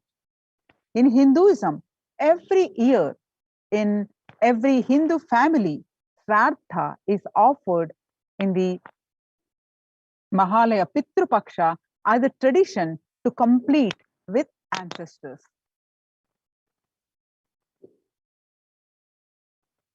So the scriptural reference, according to the astrology, when the sun enters the Saturn, the Pitru Loka, the ancestral plane, Kanyagatesh Shivitari Pitarau Yanti Vai Sutana Amavasya Dine Prapte Grahadvaram Samasrita. When the sun enters the Saturn, the Pitraloka, the ancestral plane, and Bhuloka, the earthly plane, are in closest proximity to each other and is considered the best time to for offering completion and reverence to the ancestors. As per the Hindu scriptures, Durga Puja is done in Shukla Paksha of Ashwina month. It marks the beginning of Navratri and Durga Puja. Goddess Durga was invoked in Mahalaya to vanquish Mahishasur, inner demons of incompletions. It is said that the Mahalaya Amavasya morning, first ancestors are offered completion. In the evening, Devi Durga comes to earth and stays here to bless the people. Offering Maheshwara Puja is one of the oldest recorded ritual in the Vedic tradition. This is the offering of food to the Supreme Pontiff of Hinduism, Jagadguru Mahasannidhanam, His Divine Holiness Bhagwan Nithyananda Paramashivam, along with his monastic disciples. Offering food to the Supreme Pontiff of Hinduism is equal to feeding millions of hungry people. This is offered to liberate the departed soul and let them rest in peace, gifting enlightenment to their souls. Offering food to the avatar is equal to offering it to millions of people. Offering food on Maheshwara Puja day will result in multifold benefits. Offering Maheshwara Puja to remove Pitru Dosha and receive multifold benefits for loved ones or ancestors. On the auspicious occasion of Pitru Paksha, a 16-day lunar period, 16-day lunar period in Hindu calendar when Hindus pay homage to their ancestors, especially through food offerings. This period is also known as Pitru Paksha or Mahalaya Paksha. Pitru Paksha starts on this Paurnami on 20th September. It started and now it is concluding today as Mahalaya Amavasya, 6th of October today. In Hinduism, every year in every Hindu family, Sraddha is offered. Sraddha is annual remembrance of the ancestors, worshipping them with Sraddha. With so much Sraddha, the offering is done in the Mahalaya Pitru Paksha as a tradition to complete with the ancestors. This auspicious Mahalaya Paksha, Mahalaya Amavasya day, offering Maheshwara Puja is offering on this auspicious Mahalaya Paksha Amavasya to the Supreme Pontiff of Hinduism, Jagadguru Mahasannidhanam, His Divine Holiness Bhagavan Nithyananda Paramashivam. It has been described in Hindu scriptures that the person should worship his ancestors as a powerful technique for completion in one's life. Sraddha and Tarpanam rituals are performed to please the ancestors and bring their blessings. In Hinduism, Pitrus or ancestors are considered God. It has been described in Hindu scriptures that the person should worship his ancestors as a powerful technique for completion in one's life. Sraddha and Tarpanam rituals are performed to please the ancestors and bring their blessings. In Hinduism, Pitrus are considered gods. There is also an ancestral astrological reason for celebrating Pitru Paksha. Pitru Dosha is the unpleasant phase in life when someone is deprived of success even after reaching very close to success. There are problems related to children, or there is a loss of money, financial problems, or unfavorable environment in the house. Despite all efforts, unable to get married, incompletion in relationships, and so on and so forth. That is why the peace of ancestors is considered necessary even for getting rid of Pitru dosha. Offering of Pinda in the stomach of a living incarnation of Paramashiva is the best form of Pinda Tappana and Sraddha to remove Pitru dosha. This in the Somasambhu Paddhati says it is 1,000 times greater than offering any Sraddha, any Pinda in any river, any water body, any lake, any holy land, any holy place. Once you offer the Maheshwara Puja, after that you may not need to do Sraddha. Regardless of the number of births the soul would have taken, regardless of the soul, while embodied having been initiated by the master or not in his lifetime, the master can intervene and make his presence available in the departed soul's life and lead it to enlightenment. This is possible only through Maheshwara Puja. The Supreme Pontiff of Hinduism, Jagadguru Mahasannidhanam, His Divine Holiness Bhagavan Nithyananda Paramashivam says, the best place on the planet Earth to do Pinda Tarpana is the stomach of a sannyasi. That is, the hunger fire, Jataragni of a sannyasi is the best fire into which you can offer the Pinda Tarpana, the Sraddha, which reaches the departed ancestors, Pitrus directly. In Maheshwara Puja, you offer to the avatar along with his monastic disciples. The Somasambhu Paddhati says it is 1,000 times more greater than offering any Sraddha, any Pinda in any river, any water body, any lake. The Pinda Tarpana and Sraddha, wherein food is offered to sannyasis for the completion with the departed souls is called Maheshwara Puja. In the Somasambhu Paddhati, Srartha Vidhi, Sloka 3 says, Lingino Brahmana Dasya Sraddhaya Shiva Dikshitaha. The translation goes, the sannyasis and brahmanas who have been initiated into the Shiva Diksha are eligible to be appointed as the representatives of Pitrus in the Sraddha. Now let's watch a glimpse of a short clip on the Maheshwara Puja.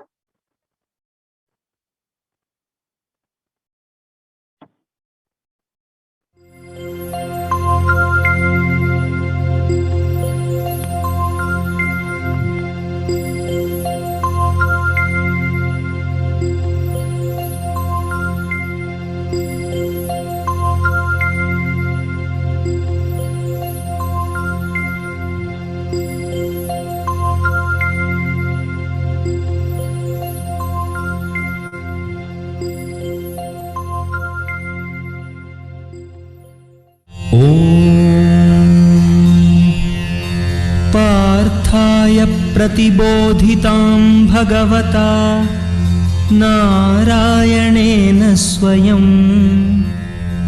व्यासेन ग्रथितां पुराणमुनिना मध्ये महाभारतम् अद्वैतामृतवर्षिणीं भगवतीम् अष्टादशाध्यायिनी अम्ब त्वामनुसन्दधामि भगवद्गीते भवद्वेषिणी। अथ पुरुषोत्तमयोगो नाम पञ्चदशोऽध्यायः। श्रीभगवानुवाच ऊर्ध्वमूलमधः शाखम् अश्वत्थं प्राहुरव्ययं छन्दांसि यस्य पर्णानि यस्तं वेद स वेदवित्। अधश्चोर्ध्वं प्रसृतास्तस्य शाखा गुणप्रवृद्धा विषयप्रवालाः। अधश्च मूलान्यनुसन्ततानि कर्मानुबन्धीनि मनुष्यलोके न रूपमस्येह तथोपलभ्यते नान्तो न चादिर्न च सम्प्रतिष्ठा। अश्वत्थमेनं सुविरूढमूलम् असङ्गशस्त्रेण दृढेन छित्त्वा ततः पदं तत्परिमार्गितव्यम् यस्मिन् गता न निवर्तन्ति भूयः। तमेव चाद्यं पुरुषं प्रपद्ये यतः प्रवृत्तिः प्रसृता पुराणी। निर्मानमोहाजितसङ्गदोषा अध्यात्मनित्या विनिवृत्तकामाः। द्वन्द्वैर्विमुक्ताः सुखदुःखसञ्ज्ञैः गच्छन्त्यमूढाः पदमव्ययं तत्। न तद्भासयते सूर्यो न शशाङ्को न पावकः यद्गत्वा न निवर्तन्ते तद्धाम परमं मम। ममैवांशो जीवलोके जीवभूतः सनातनः। मनःषट्ठानीन्द्रियाणि प्रकृतिस्थानि कर्षति। शरीरं यदवाप्नोति यच्चाप्युत्क्रामतीश्वरः गृहीत्वैतानि संयाति वायुर्गन्धानि वाशयात्। क्षोत्रं चक्षुस्पर्शनं च रसनं घ्राणमेव च अधिष्ठाय मनश्चायं विषयानुपसेवते। उत्क्रामन्तं स्थितं वापि भुञ्जानं वा गुणान्वितं विमूढानानुपश्यन्ति पश्यन्ति ज्ञानचक्षुषः। यतन्तो योगिनश्चैनं पश्यन्त्यात्मन्यवस्थितं यतन्तोऽप्यकृतात्मानो नैनं पश्यन्त्यचेतसः यदादित्यगतं तेजो जगद्भासयतेऽखिलं यच्चन्द्रमसि यच्चाग्नौ तत्तेजो विद्धि मामकम् गामाविश्य च भूतानि धारयाम्यहमोजसा पुष्णामि चौषधीः सर्वाः सोमो भूत्वा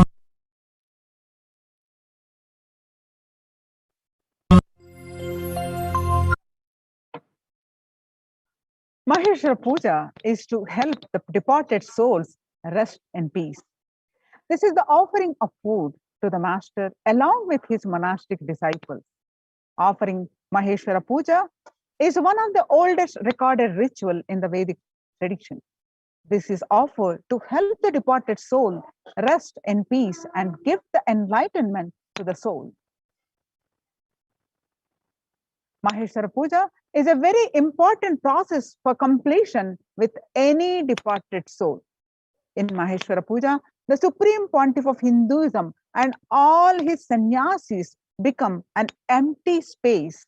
The bridge become an empty space, the bridge for the Srartha, Pinda, the offerings and oblations to reach the Pitrus, the elders or any departed soul. The tradition says Brahma Kapala in Badri, Kala Bhairava's body in Varanasi, and Vishnu's Paduka in Gaya. To any one of them, you can offer the pinda, the cooked rice ball. It will reach the elders. It will reach the ancestors. An avatar body is said to be all the three, Brahma Kapala, Kala Bhairava's body, and Vishnu's feet. An incarnation is the space of eternal completion. Physically, mentally, spiritually, he is in the space of eternal completion. When the Supreme Pontiff of Hinduism accepts or receives the Maheshwara Puja given by you, for those moments, he is the direct representative of the departed souls. He is completing the incompletions you have with the departed soul and the incompletions they have with you. In completion process with the others, when you want to complete with someone who is dead, normally you invoke them in the mirror or in the other person and complete. In Maheshwara Puja, the Supreme Pontiff of Hinduism himself sits with you and helps you to complete with the departed souls. The Supreme Pontiff of Hinduism sits with you, completing not just the emotional, verbal commitments not fulfilled, anything you have not offered to them when they were alive, you treated them in a wrong way, you didn't give food, medicines, or you didn't take care of them properly when they are alive, anything that you feel incomplete about.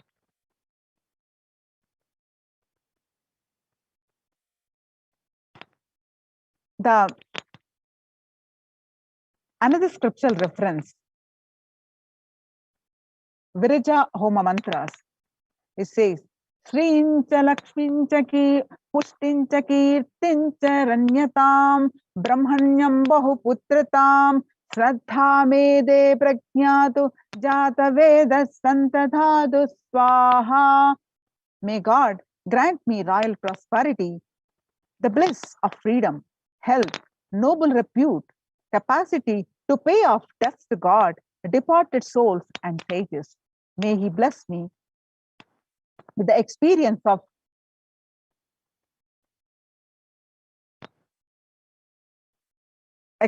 of being the favorite inheritor of the cosmos. May He bless me with the sons, faithful and intelligent, as well as grandsons.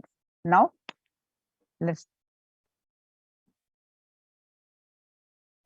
let's welcome with this understanding.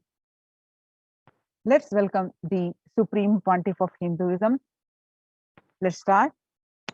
Sit with the deep face of gratitude. to receive him. Please sit straight with your head, neck, spine straight. Inhale deeply, exhale deeply. With the space of deep gratitude and a strong feeling connection, start chanting the Mahavakya. Om Nithyananda Paramashivoham. Om Nithyananda Paramashivoham. Om Nithyananda Paramashivoham. Continue to chant the Mahavakya and sit with a deep space of gratitude to receive the Supreme Pontiff of Hinduism.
Paramashivoham.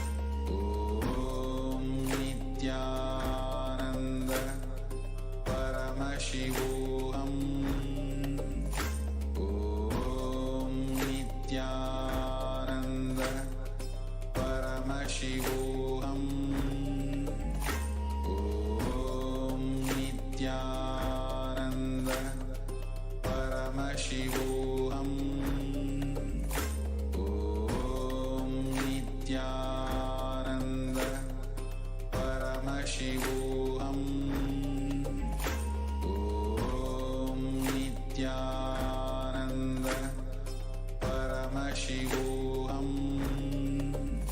Om Nithyananda Paramashivoham.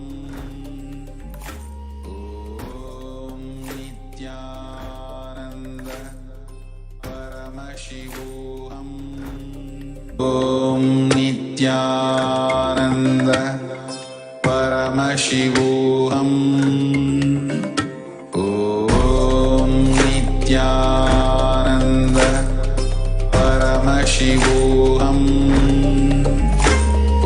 Om Nithyananda Paramashivoham. Om Nithyananda Paramashivoham.